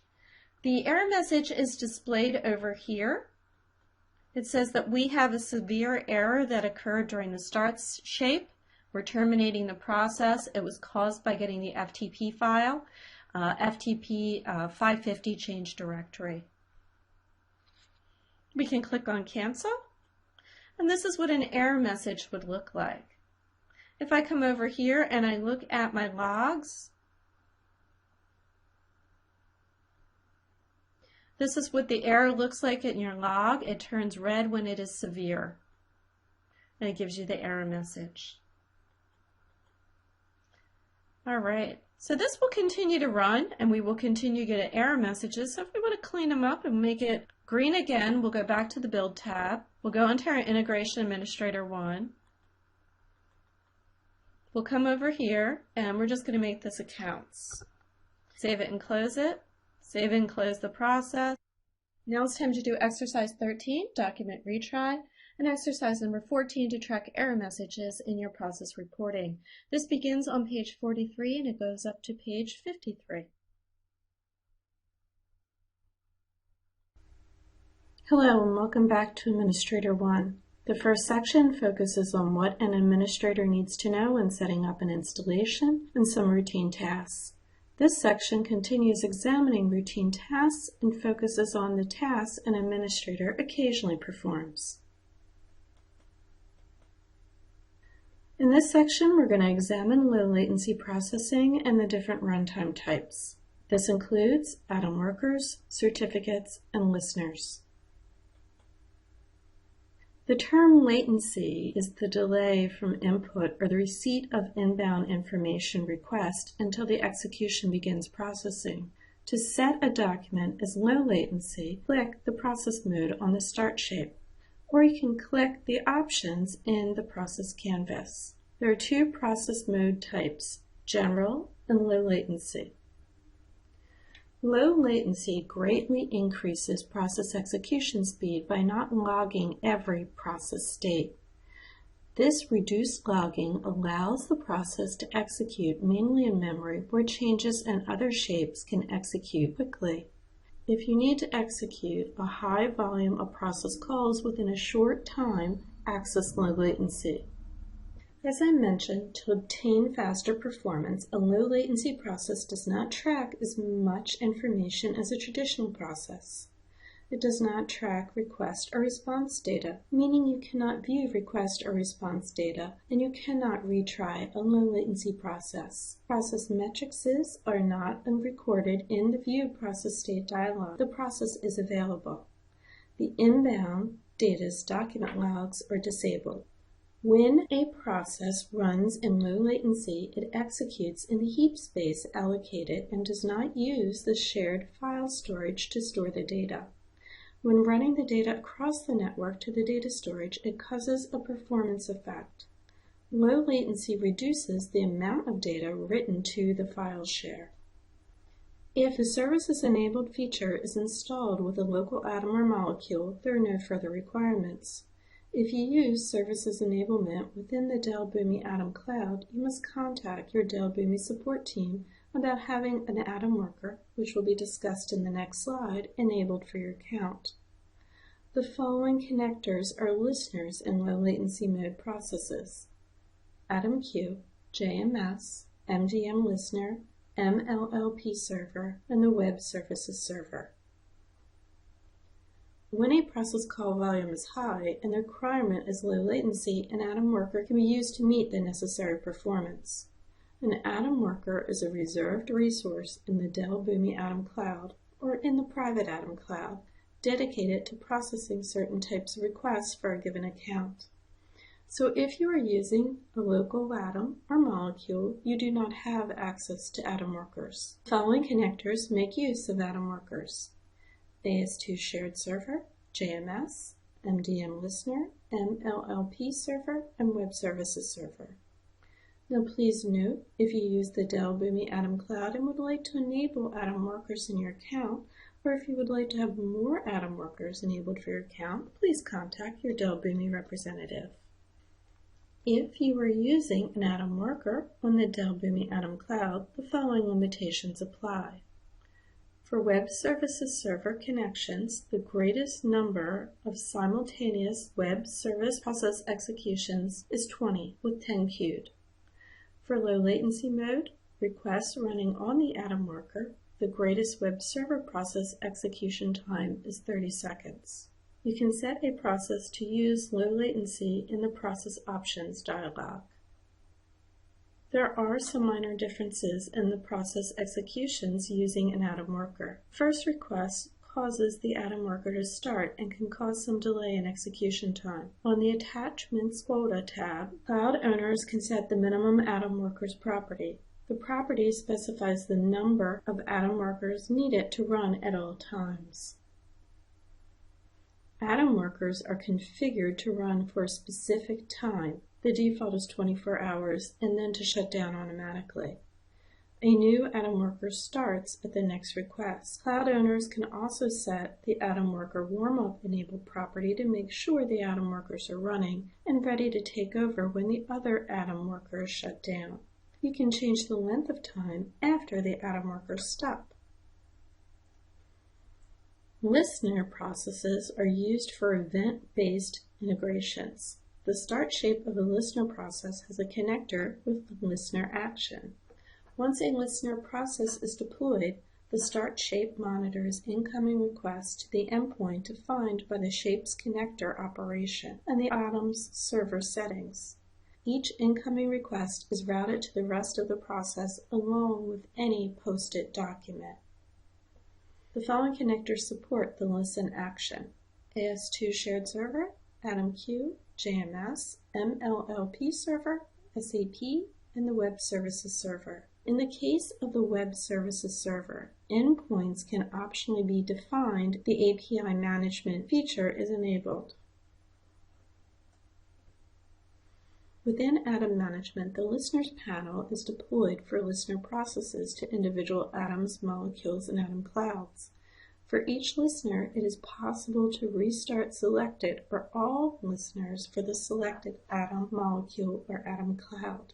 From the Actions Gear menu, there are links to process components and execution reporting. Please note, test mode does not support real-time triggering and cannot be used with a listener process. This concludes our session. We will now be moving on to dashboards. Dell Boomi provides 3 different dashboards to provide visibility to different matrices at the account and process integration levels to help you understand what is occurring in your account.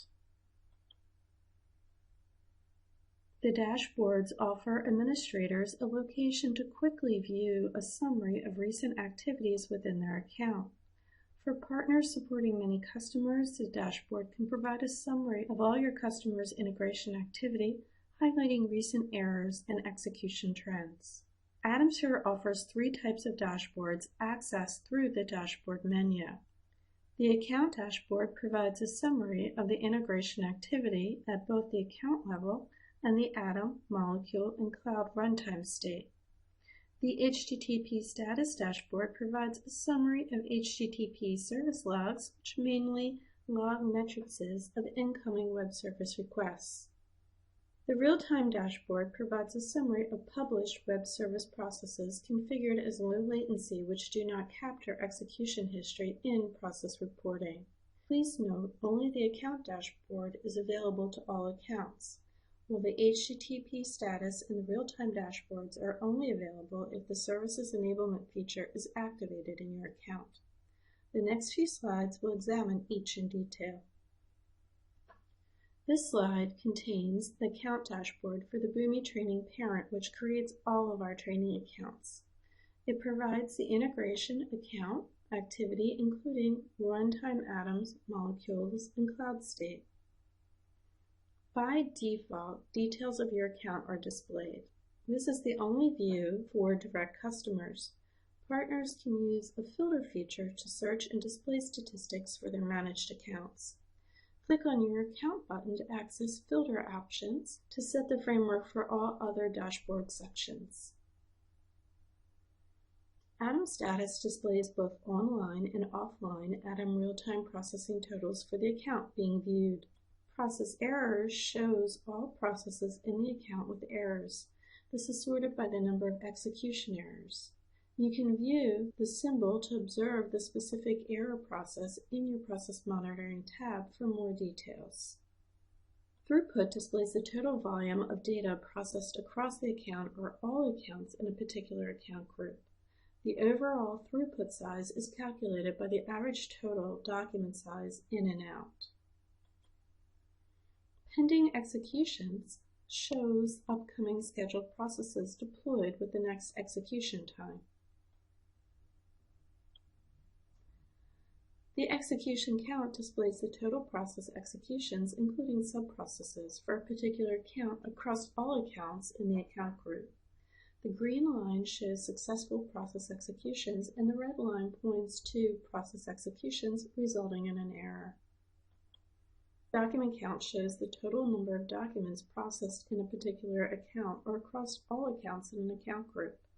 The overall document count is calculated by the total document number in and out. On the HTTP status dashboard, you can view a log summary on a particular atom or environment during a specified period of time. These logs can be viewed in other displays, such as process reporting or the real-time dashboard, and are available in the shared HTTP server logs. The HTTP status dashboard is divided into 2 sections, called Gadgets, which displays a status code summary and status codes by time. The HTTP status dashboard includes messages which cannot be viewed in other dashboards, including 400, which is a bad request. This is miscellaneous errors with request, for example, mismatches between the request and what is allowed for the operation. Unauthorized is not reported if the user or account cannot be identified. 403 forbidden are authentication errors. 404 is not found, which is an invalid URL path. 405 is a method not allowed. This means that the caller tried to send the input to a process which cannot receive the input data. 413, request entity too large. The request data was too large. And 503, service unavailable. The caller has hit a throttle or a request was rejected because the atom is starting or stopping. Now remember, the HTTP dashboard is only available if the Services Enabled feature is enabled in your account. The real-time dashboard provides a summary of low-latency processes occurring in the selected date-time range, and the information is grouped rather than reporting every execution. The summary information may be delayed up to 5 minutes after the processing is complete, and this appears on the real-time dashboard rather than in the process reporting page. The real-time dashboard is divided into 4 sections called gadgets: the execution status by time, the execution status, the average response time, and finally the process summary report. The real-time dashboard tracks incoming HTTP requests which result in low latency process execution. These include 200 OK, which is a standard response for successful HTTP GET requests. The response will depend on the request method that's being used. In a GET request, the response contains the entity corresponding to the requested resource. In the POST request, the response contains the entity describing or containing the action result. The 500 internal server is a generic error message that is displayed when an unexpected condition is already met and a more specific message is not suitable. 522, connection timed out. This is returned to the client when the Atom worker execution time is exceeded. Now, warnings going beyond the low latency warning threshold but do not surpass maximum execution time. Also, please note a process execution can successfully complete and return an error into the HTTP client. For example, if there was a network failure when the final HTTP request was sent, the process executions failing after the process successfully executed appear on the real-time dashboard as successful executions. Detailed information about low latency process warnings or errors are contained in the process reporting page. To view low latency process error messages, logs, or other related information similar to non-low latency process information, turn off the Only Generate Process log on error. And that concludes our discussion on dashboards. We will now move on to a discussion on certificates. Certain connectors and document types may need a certificate to confirm security when transmitting data across the communication protocol. Connectors such as SFTP, HTTPS, and AS2, and many others need certificates to encrypt data and verify the digital signature of the person sending the data. There are 2 types of certificates.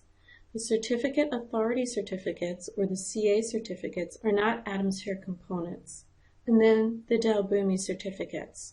Let's look at the CA certificates first. These are manually imported into the Atoms Trust Store by using a key tool utility. Now, our snapshot here displays some of the CA certificates for this account. For each certificate, it displays when it was issued and expires. When you expand the certificate, the owner, the insurer, and the certificate fingerprint are displayed. Dell Boomi certificates, or user certificates, on the other hand, are wrapped within Atomsphere components. Now, you'll create these components on the build page. You can create 2 different types of Dell Boomi certificates, X.509 or PGP, and a Dell Boomi certificate can be public or private. A public certificate contains only a public key. A private certificate contains both public as well as private keys. If you open a private certificate, you can import another private certificate into it and export both private and public keys. If you open a public certificate, you can import another public certificate into it and export a public key. Private and public certificate file names have different file extensions. That concludes our discussion on certificates. We will now move on to log files. No administration class would be complete without a discussion on log files. Boomi has many different log files to help you successfully manage your environment. Let's begin by looking at log files we have already examined in our class to assist you with debugging. Now remember, when you execute your process within the process reporting, you can always go into the document static view to see the log files for your process. Here you can view all info, warning, and server messages. To obtain a deeper view of your errors, you can run your process in test mode and view its log file. Here you can see not only the info, warning, and severe messages, but also the fine level messages. By clicking on an individual shape, it produces even a deeper log, which allows you to see all of the finest status, which is used inside of functions. Now notice it produces a log message at each process shape. However, there are also two log files you can download. In the Manage Atom Management menu, by clicking on your cloud, you can also get daily log files for AS2 artifacts as well as shared server logs. Enter the date, click on the Log File Radio button you wish to receive, and then press the Download button. Let's examine the AS2 artifacts first. In order to have an AS2 artifact, your account needs to be using EDI and an AS2 shared server. Here's an example of an AS2 artifact. Now we're not going to review it in this class, but I do want to mention that this is one long line which has been loaded into Notepad with a word wrap on. If your account owns a local Atom, molecule, or Atom cloud, or if your account has access to a private Atom cloud, you can download your shared server logs. The HTTP shared server logs capture all inbound HTTP requests to the Atom shared web server. The information can be used to troubleshoot web service requests which do not spawn executions and obtain information about clients making calls to your published web services. Similar to the Atom's container log, there is a log file per day containing all requests received during the day, assuming that the Atom was running and at least one request was received. For clustered molecules or Atom clouds, there are separate log files for each node. Now the HTTP server logs are purged according to the Runtime's purge schedule. Log entries contain one request per line. Columns are delimited by spaces. Values containing spaces are qualified with double quotes. Omitted values are represented by using a dash. Also note that if there are errors invoking these process requests, the execution ID may not be available. WSDL retrieval requests for SOAP endpoints do not include process component or execution ID. This concludes our discussion on log files. We will now move into adding new users. You're probably thinking to yourself, we already did this chapter. Yes, we did. We set up changes for a new user and a custom role when we did our setup section, but we've also made additional changes since then. So let's take a moment and see how this all plays out.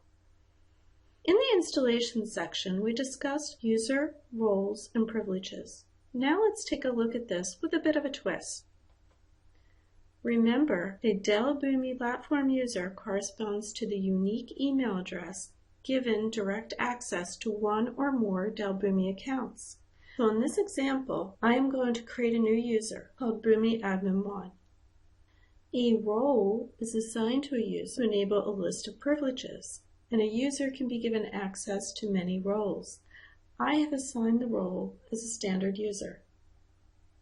A standard user has many of the privileges an administrator does, except for API access, account administration, account group management, build read access, cloud management, dashboards, environment management, user management, and view audit logs. So basically, a standard user has access to build, deploy, and manage processes. So let's log in as our boomiadmin1.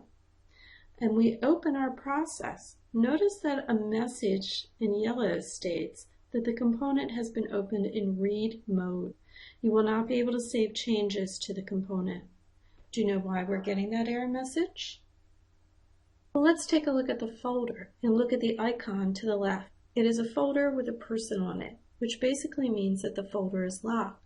We locked this folder in exercise 7, and we only allowed privileges to the administrator and our own custom role of developer restricted docs and data. So once you assign a role, the user will get everything that's allowed to the role, and this includes everything defined in user management, folder permissions, and environment roles. So now let's do exercise number 15. We're going to add a new user. We've logged in. We're still in our Admin1 Boomi Training account. Setup, user management. You should see your email, your initial email that you've set up, and this is your first email that you have been using in our setup section. What we're going to do is add another user. This is our secondary email. We're going to assign this standard user. And we're going to click on OK.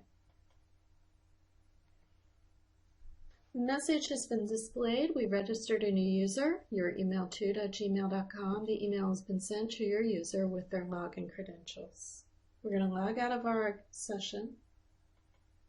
We're going to log in with the new email account.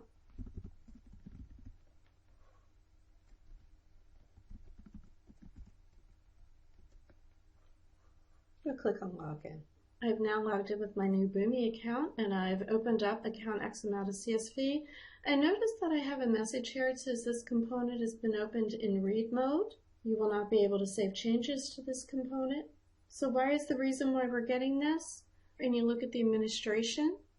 Notice that this guy does have the little person on the folder.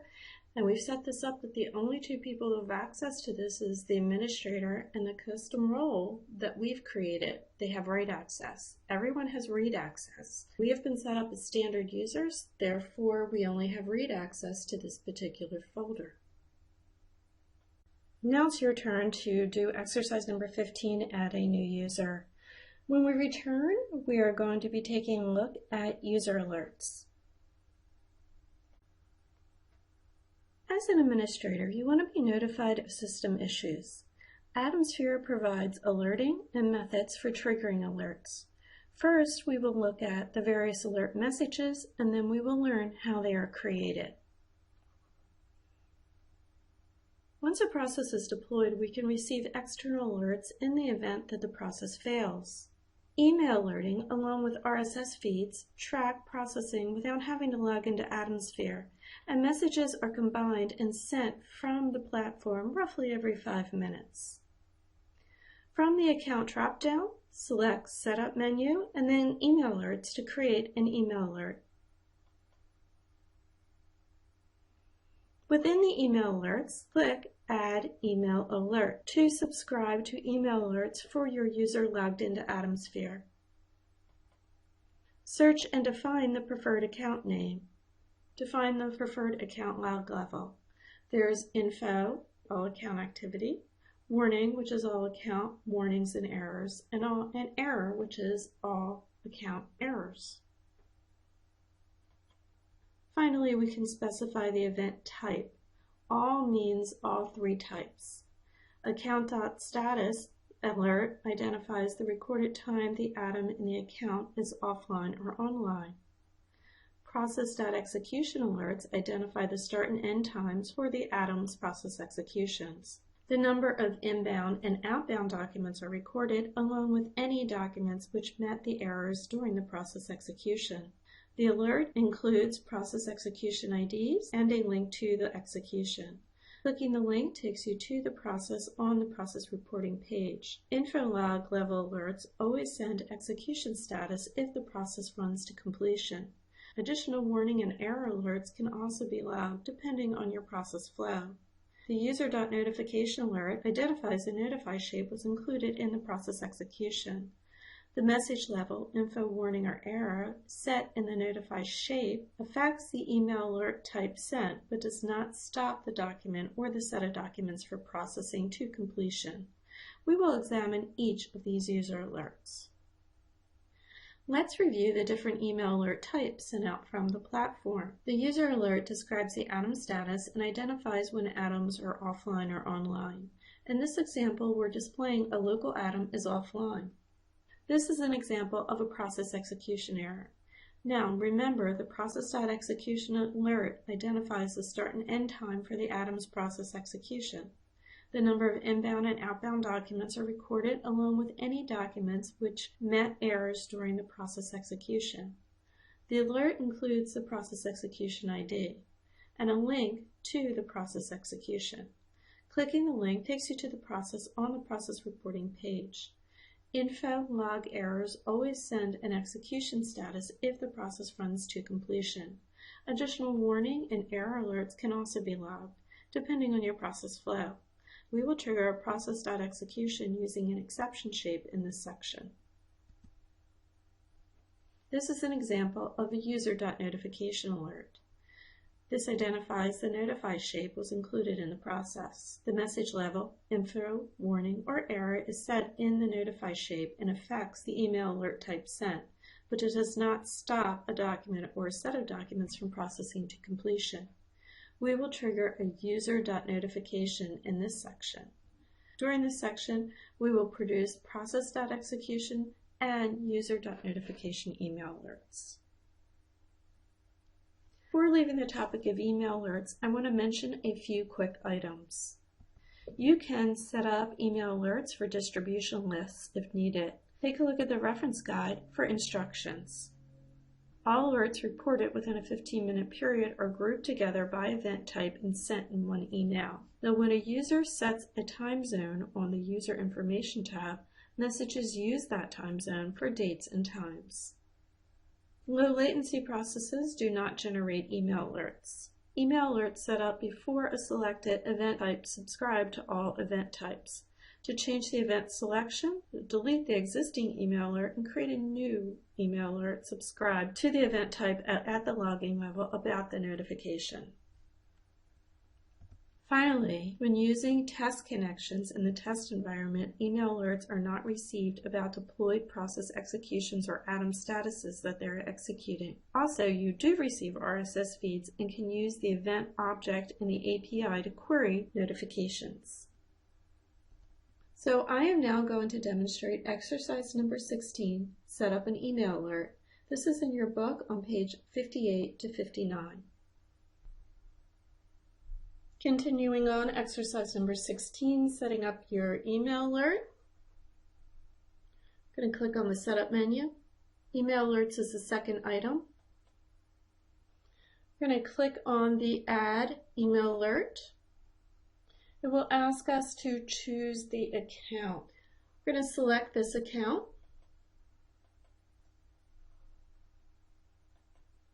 We've selected our account. 3 log levels. We have info, warning, and error. We're going to select error. We have our event types of all, atom.status, process.execution, and user.notification. We're going to select all. We're now going to click on OK. And we've set up our user alert. Now it's your turn to set up email alerts. This begins in your book on page 58 and it goes up to page 59. When we return, we will be learning about the exception shape.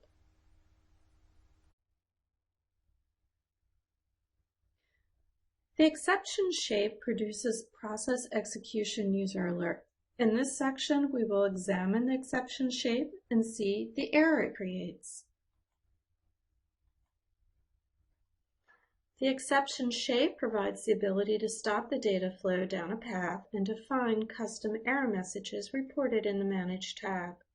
Exception shapes are used often when the document data fails to meet certain conditions of a route or a decision shape and is not processed further. The exception shape allows for a finer strategic control in your process flow when encountering an error. It will do 3 things. It terminates the documents in the process flow. It flags the process execution as failed. And it logs custom errors in the process and document logs. These custom error messages are a mix of static and dynamic content. Dynamic content is populated using parameters which can represent values such as data from document fields, the current system date time, a static value, the results of a database query, or a number of other values. You can use multiple parameters when creating a message. The placeholder number corresponds to the order of the parameters defined at the bottom of the dialog. Remember, the process execution is triggered from an exception shape. Now I will demonstrate exercise number 17, the exception shape. This begins in your book on page 60 and it will go to page 69. We will be using the process library to download an example of the exception shape. We need to have a folder to store our exception shape in. At Integration Administrator 1, we will click on the blue drop-down. We will select New Folder. We've created our folder name, Exception Shape Example. We'll click on the Save button. Now we will go to the process library. We will click on the hyperlink at the bottom, Browse Process Library. Instead of sorting by publish date, we will sort by process name. We'll scroll down and we will find where it says Admin 1 Exception Shape Example. We will click on Install. We will need to choose a location. So it will be our Exception Shape Example folder. It will now install it. Once it is done, we will click on View Process. For our exception shape example, we will go into our FTP and click on Configure. And we're going to get the connection that we were using in our Boomi Essentials class. So we're going to come over here. We're going to go into the Connections folder and we're going to select Boomi Training FTP. We now have a decision shape. Let's take a look at that. It's testing to see if our industry is equal to marketing. If the value is equal to marketing, it will continue down our account XML to CSV that we've been using in class. However, if it's not equal to marketing, it will come down this false path and execute an exception shape. So let's take a moment and examine it. The exception shape has a title, Invalid Account. We are not going to click stop it at a single document. We want to continue each time we process through. So our exception shape message says exception shape, this account. This is our first parameter. It corresponds with the parameter down here, which is our account name, our company name. Has a second parameter, which is our industry, as the industry.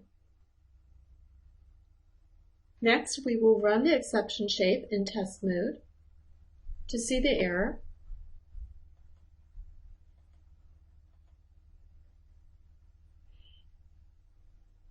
We get a message that says test execution of admin 1 exception shape example completed with errors. The embedded message is the process is terminated. Some of the documents reached an exception, which is set to halt. The one that has reached an error is Bachelcorp Corporation, and that is because it has an industry of technology instead of marketing. We now know it works in a test environment. We will deploy it. It is time to package and deploy your process. Your activity guide contains the details you need to enter for package components and deploying your process. The video will continue with the step after your process is deployed.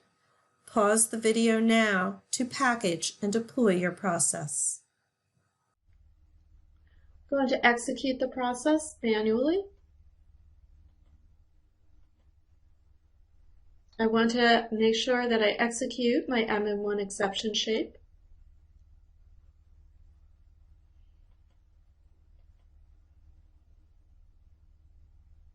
It has given me an error message telling me that the exception shape was encountered. The account Bachelcorp has terminology as the industry. I'm going to wait a few moments. It can take up to 20 minutes for this to come, depending upon how often your email account is going to be picking up its messages.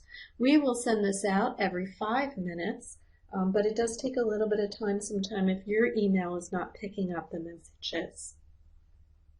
We will see our error message in just a moment. This is the email alert. My Gmail account has received it. This is what it looks like. It says Dell Boomi Atmosphere Alert for Boomi Training 1, and this is our account. Process execution error. gives us the name of the process, the execution ID, where it was, the environment, the classification, when it started and ended, the status, and then the error message. And this is our process terminating. Some of the documents reached an exception, which caused a halt to all documents. The message is exception shape. The account Bacco Corp has technology as the industry, and it's a typed document. It is an exception, and we have two documents that have been errored, inbound and outbound. So this is an example of what your alert would look like. Now it's your turn to do exercise number 17, the exception shape on pages 60 to 69. When you return, we will be discussing the notify shape.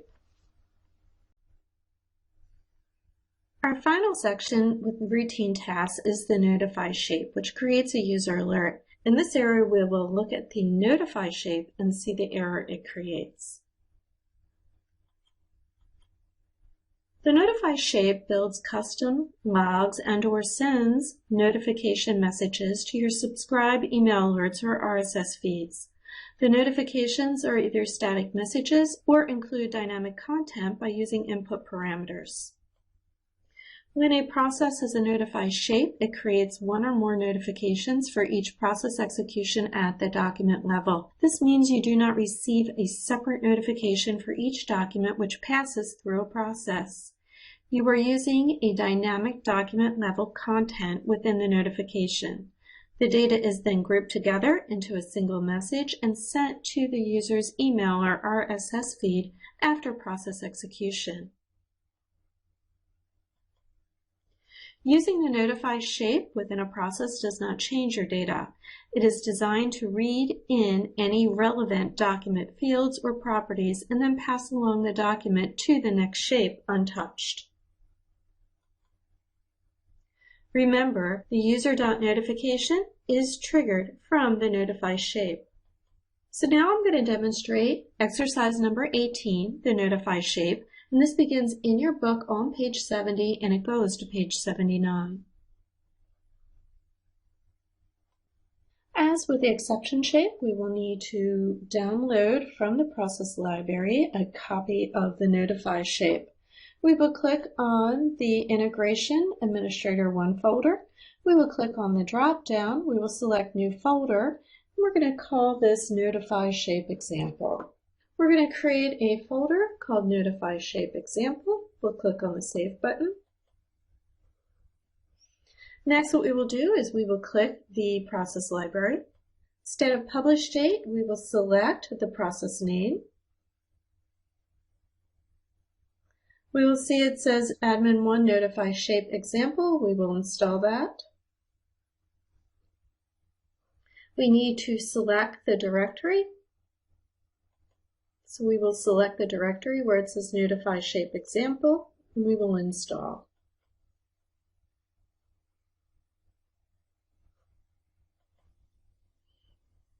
Within the Notify Shape Example, we want to click on the Startup for our FTP configuration.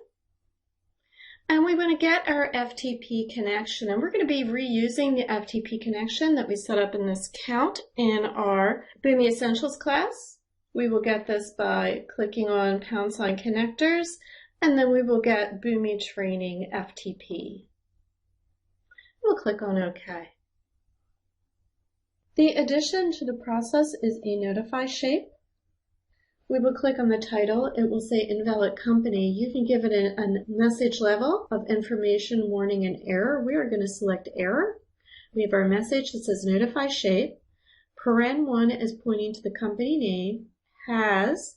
The second one is pointing to the industry as the industry for message. Select Enable Events. You have to scroll down to actually select it. Without selecting Enable Events, we will not get a user notify message.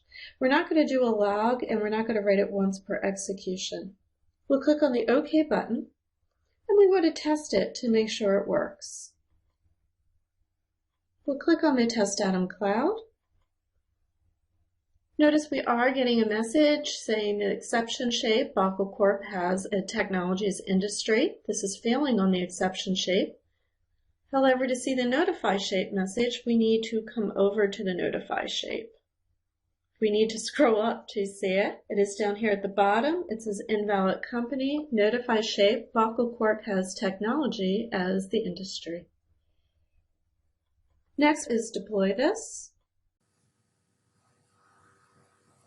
It is time to package and deploy your process.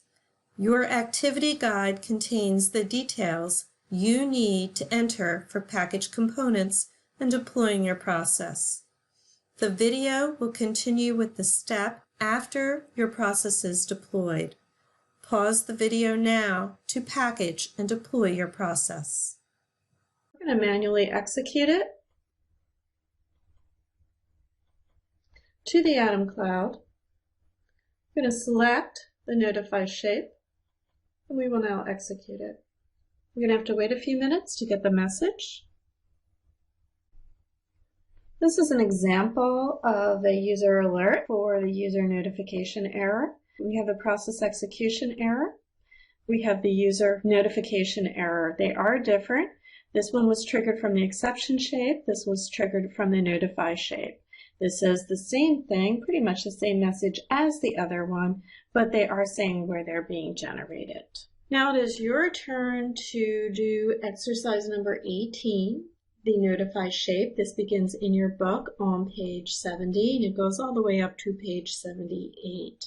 This also concludes the routine tasks section of our class. When we return, we will be taking a look at the occasional tasks that an administrator needs to perform.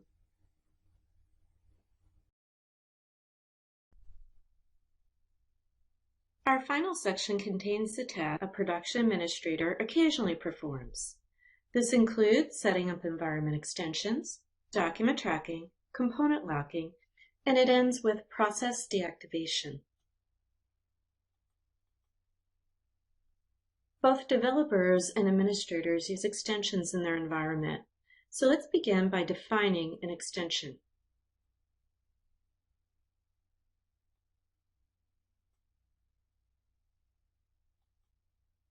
Extensions allow the same process to run in different environments with different environment-specific configurations.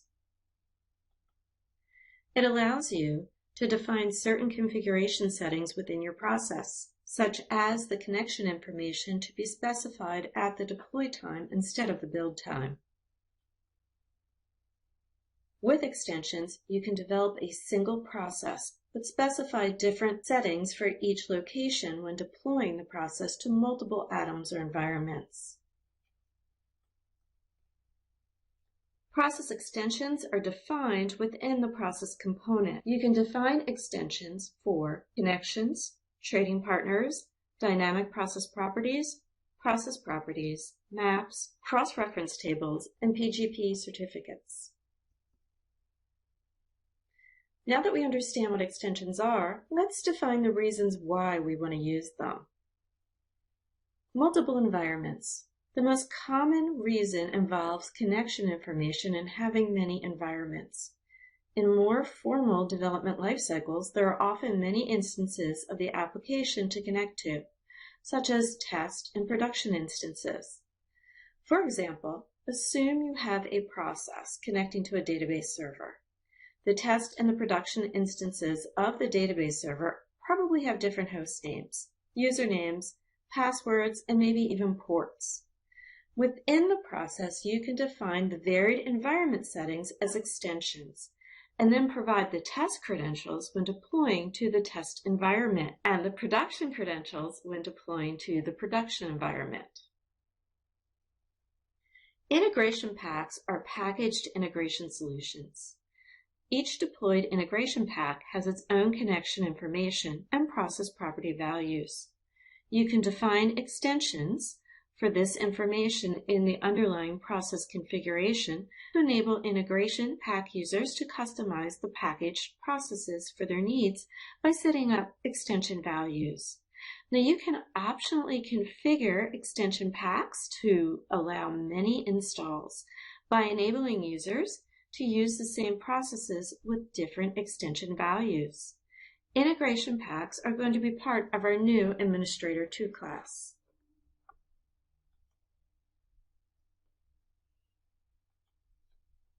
Extensions are defined per process from the Build tab in the Extensions link at the top of the process canvas or in Atom Management under Environment Properties view.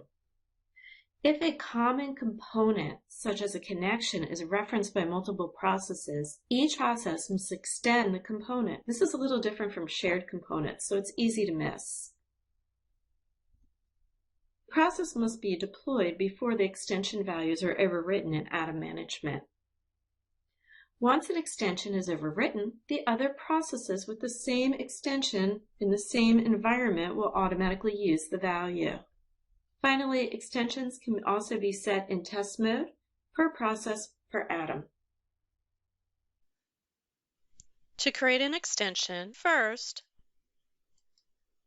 you must set up the extension by enabling the extensions and defining the extendable components within your process. Next, you must package the components and deploy the process to the process environment. And finally, configure the environment extensions. When configuring process extensions, we have a few best practices for you to consider. First, set the default connection information to use the test logins. Test connectivity to each application in test mode before process deployment. And finally, deploy the process to each environment with connectors and extensions enabled before developing an end-to-end solution. So what we're going to do now is exercise number 19. We're going to do extensions. Now this begins on page 81 and it goes up to page 90 in your book. We are going to be downloading a process from the process library. Before we do that, we do need to create a folder to put it in. So we'll click on New Folder. So we're calling our folder Extension Example. We click on the Save button. Click on the Browse Process Library button. Once again, because we begin with A for admin, we're going to search by process name. And here, if you scroll down a little bit, you will find Admin1 Extension Example. We're going to click on the Install button. Going to ask us where we want to place this. We're going to have it go into our extension example folder. And we're going to come down and press the install button. Close. And if I open up my extension example, I will see that it's populated and I have my admin1. So now we have our admin1 extension example. We're going to click on the extensions hyperlink. The process has one connection component, which is a database. So it is the only connection that's available in the dropdown. If we had multiple, then we would have multiple listed here and we could choose which one we want. We also have quite a number of different things we can do for the connection, but the three that we're interested in is the user, the password, and the database name. So at this time, we're going to make sure that they are checked off and click the OK button. We're going to run this in the test environment. When I click on test, I will select my atom, which is going to be the test atom cloud. But instead of running it, what I'm going to do is populate these extension values. So we're going to populate the org track connection, and instead of using the defaults, which are the ones that are in the connection itself, what we're going to do is uncheck them. And we're going to use org track dev for each of them. And the dev needs to be uppercase, so it needs to be spelled just like it. And that's also going to be our user, and it's going to be our password, so you can just copy and paste. And it's also going to be the database name. So when I run a test, it's going to go in and try to log into org track dev. And we do have a database out there called org track dev with those usernames and passwords, so therefore it can log in. All right, so therefore it is successful. It has logged the information into the database. There's not much going on here. It's just logging in a name, and that is it. Now, one of the questions I usually get is, well, how do we know that really worked? Okay, so if I decide I want to run it again, and I change this, maybe instead of it being a user, I'll populate this with an org track dev 1, and I go to run it, what you're going to see is that there is not going to be an org track dev 1. So it is actually looking at those extensions for their values. All right, so notice that we do have an error message. It says the extension example completed with errors. It could not access the access was denied for user org track dev 1. So it is actually reading those values. Well, that works for test. We know that now. So let's take a look at how this would work in production. It is time to package and deploy your process. Your activity guide contains the details you need to enter for package components and deploying your process. The video will continue with the step after your process is deployed. Pause the video now to package and deploy your process. We're going to highlight our production atom. Now down here at the bottom, where it says administration, notice that we have this thing that says environment extensions. We can click on that. When I choose org track, my values come up. I can use the defaults, or just like I did when I was running in the test environment, I can actually override these. So I'm going to change this and run off of a different database. This is going to be called org track prod. This is the user, the database, and the password.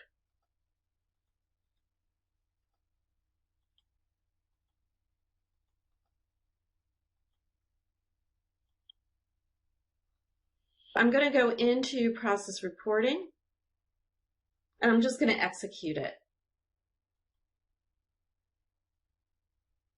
My extension example.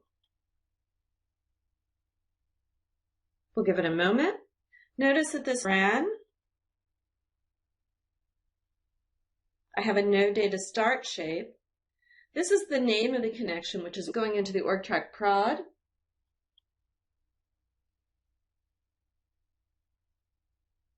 Now you could be saying to yourself, well, how do we know that that actually worked? So let's go back. Let's go into our production environment, and let's change the environment extension. So what we're going to do is what we did in test. We're going to just put a 1 on the end, so you can see that it's truly looking at these values. We'll come over into process reporting. We'll execute it.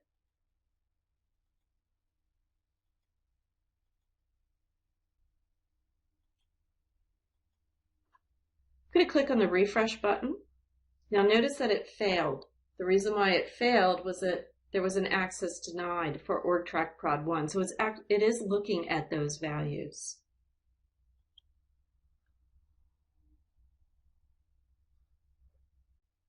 It's your turn now to do exercise number 19, extensions, which is in your book on page 81 to 90. When we return, we will be taking a look at document tracking. AtomSphere allows us to make custom track field placeholders so they are visible and searchable on the process reporting page. Let's take a look at how to do this. Custom track fields are visible and searchable on the process reporting page. Track field labels are operation independent, so different processes and operations can specify the same label and populate the same field. One thing I want to point out, some connectors have properties, like a disk file name, or an FTP directory, or an email subject, where you can refer to or set dynamically elsewhere in the process. The help topics for each connector list for tracked property types are displayed on the Manage Menus process reporting page for each document received or sent. Enabling document tracking within a process is 4 simple steps. You must add the track field labels, bind the track field label to the actual field, package and deploy the process, view the new tracked field column in process reporting. Now document tracking is enabled in our process. Let's discuss the document level search features available to us. This is located in Manage Process Reporting, and then select the Documents view. From here, we can select filters to display different search criteria. For track searching, which allows us to search for specific atoms, connector types, track fields, and execution IDs. We can choose unique track fields from the Add Filter drop-down. Now I'm going to demonstrate exercise number 20, document tracking. This is in your book from pages 91 to 98. To add a custom field, we'll begin by going to the Setup menu. From here, we will go down to Document Tracking. Document Tracking is located under Developer Resources. It's the last item. I am going to click on the plus symbol and add an account. An account is going to be a character field. I will then click on the OK button. I will now go into the Build tab. We're going to be looking at process that we have under Administrator 1, Account XML to CSV. We're going to go and click on Account XML Get. And we're going to click on the Tracking tab. We're going to plus symbol for the tracked field. It will list all the track fields we have available. Well, we only have one track field, Account, so it lists that. We're going to highlight it and click OK. Next, we're going to assign it a field value. We're going to click on the plus symbol to add the parameter. We're going to select Profile Element. The profile type will be XML.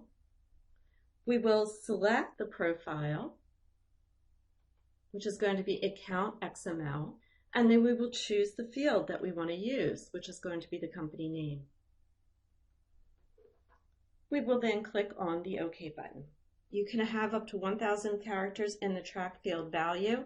If the track field value is longer than 1,000, it is going to cut to 1,000 characters when it is created and stored. We're now going to click Save and Close. We're going to click Save and Close again. It is time to package and deploy your process.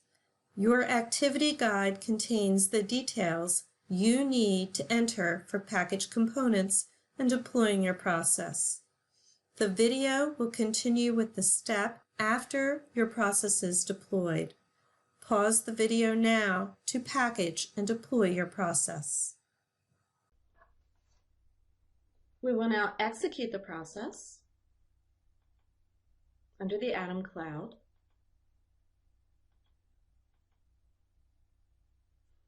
The process is now ran. We will click on the hyperlink, the date-time hyperlink, to bring up the document statistics. On the Start connector, we will click on Successes. Notice that it has brought up the account name. The account name was not there before, so this is our document tracking field. We are bringing it up. This gives us the name of the company. Bockel Corp. You can highlight Bockel Corp, and this will give you the account name. We're going to right-click on this and save and copy the file name. We'll return back to Process Reporting. Next to the word extension, where the blue drop-down is, we will select Documents. We can narrow down our criteria by clicking on Add Filter. Now we can filter in the document level by atoms, connector types, track field, or execution ID. We're going to select track fields. We're going to highlight our track field, and then what we will do is we will paste in Bockel Corp. This is the only one that we have, which is why it is displayed. This concludes our document tracking demonstration. Now it's your turn to try document tracking. This is in your book on page 91 to 98. When we return, we will be discussing component locking. Component locking, which is only available in Enterprise and Enterprise Plus editions of AtomSphere, is a method to make sure developers do not overwrite each other's code.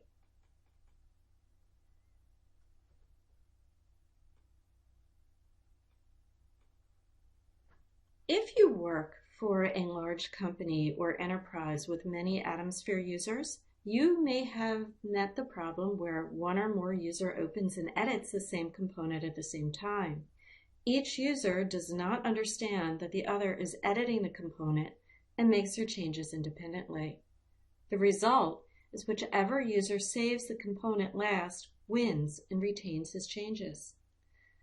Changes made by the other user are lost because they are overwritten. Turning on component locking makes sure this situation cannot happen. Each time a user opens any component on the build page, a yellow banner is displayed, showing that it is in read-only mode. Component locking in our Enterprise and Enterprise Plus editions is not turned on by default. If you would like to use component locking in your account, you must contact your Dell Boomi representative to have it enabled. To make sure you and no one else can edit the component at the same time, you must click Lock and Edit. Once you click Lock and Edit, you will see the regular Save and Close buttons. Once you close the component, it returns to Lock and Edit. If another user opens the component while you have it locked and he tries to lock and edit, one of the following will occur. If he does not have administrator role, he sees a message showing that you have the component locked. He can view the component in a read-only mode, but he cannot save changes until you have saved and closed the component, which releases the lock. If he has the administrator role and he sees a message showing that you have the component locked, receive the lock from you to modify and save the component, or he can click Cancel and View the component in read mode. An administrator can only receive the lock component from another administrator. Please keep in mind the component locking feature does not allow you to permanently lock a component. If you open a component and lock it for editing, it remains locked until you save it and close it, or until your session expires, or you lose internet connectivity. If a user leaves a component locked, an administrator can receive the lock component so others can edit it. If you exit the component without saving the component where you were editing, when you log in again and attempt to lock and edit the component, you can receive the lock from your previous session. Atmosphere will warn users if they try to save or lock an outdated revision of a component. The Component Lock Revision Options dialog is similar to the Revision History dialog by displaying all the component revisions. The opened revision is highlighted in yellow, and depending on your current situation, different options are available. For scenario A, you opened revision 1 of the component, lock it, and begin to edit it. Meanwhile, an administrator requests a lock and edits it and saves it as revision 2. When you try to save revision 1, the dialog on the slide appears. Now you have two options. One is that you can override, which means that your changes are saved as revision 3 and does not contain the changes the administrator changed in revision 2. Or you can discard changes and reload the latest, which means that any changes you made to revision 1 and did not save are lost. Revision 2 opens, allowing you to edit, and your changes to the component are revision 3. Revision 3 has the administrator's changes from revision 2 if you did not intentionally change them or delete them. Our second scenario is that you open revision 1 of a component and you do not lock it. Meanwhile, another user opens the component, locks and edits it, and saves it as revision 2. Now, when you try to lock and edit the component, the dialog on the slide appears. Revision 1 is selected, so therefore you have two options. Option 1 is that you can edit the selected revision. Revision 1 remains open and does not contain the changes the other saved in revision 2.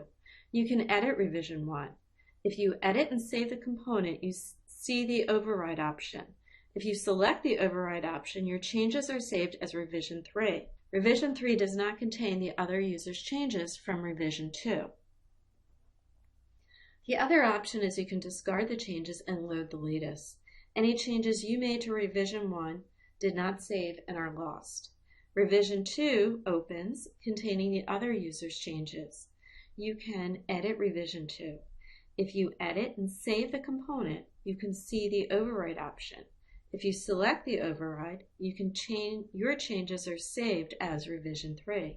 Revision 3 changes the other user's changes from revision 2 if you did not intentionally change or delete them.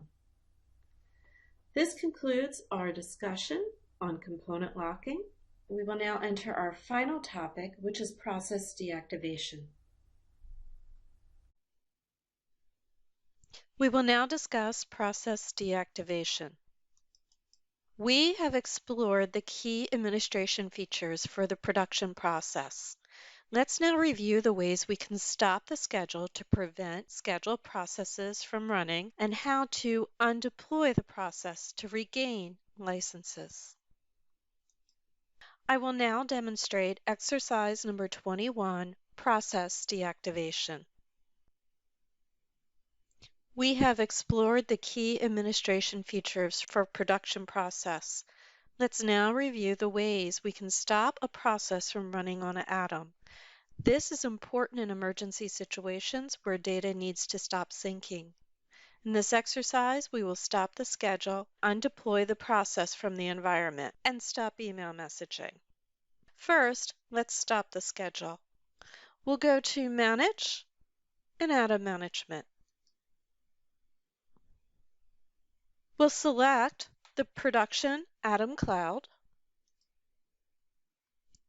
and then under Runtime, select Deployed Processes. This is everything that is running on a schedule. Where it says Account XML to CSV, we will click on Stop Schedules. And our Account XML to CSV is no longer running on a schedule. Next, let's go to the Deployments tab by simply clicking on Deploy and Deployments. We're now going to undeploy our Account XML in the production environment by clicking on the Actions menu and selecting Undeploy. A message is displayed stating the following: Undeploy package component version ADM-MAR 2020-01 of Account XML from production environment. This will remove the component from the environment in the case of a process or an API component. It will no longer be available to execute. Undeploying does not delete the package component version. The package component version will still exist. It asks us if we do want to continue, and we're going to click on the Undeploy button. We have successfully undeployed our process. We will get back any licenses used with this deployment. Our final item is to unsubscribe from email alerts. In the top right-hand corner, we will select the Setup menu. From the Setup menu, we will select Email Alerts, which is the second item. To unsubscribe from email alerts, you simply click on the red X next to the account that you want to remove your email alerts. It asks you if you're sure you want to delete the subscription. We are, so we click OK. And this account will no longer receive emails from the system. This concludes the demonstration portion of exercise 21, process deactivation. It is now your turn to complete the exercise.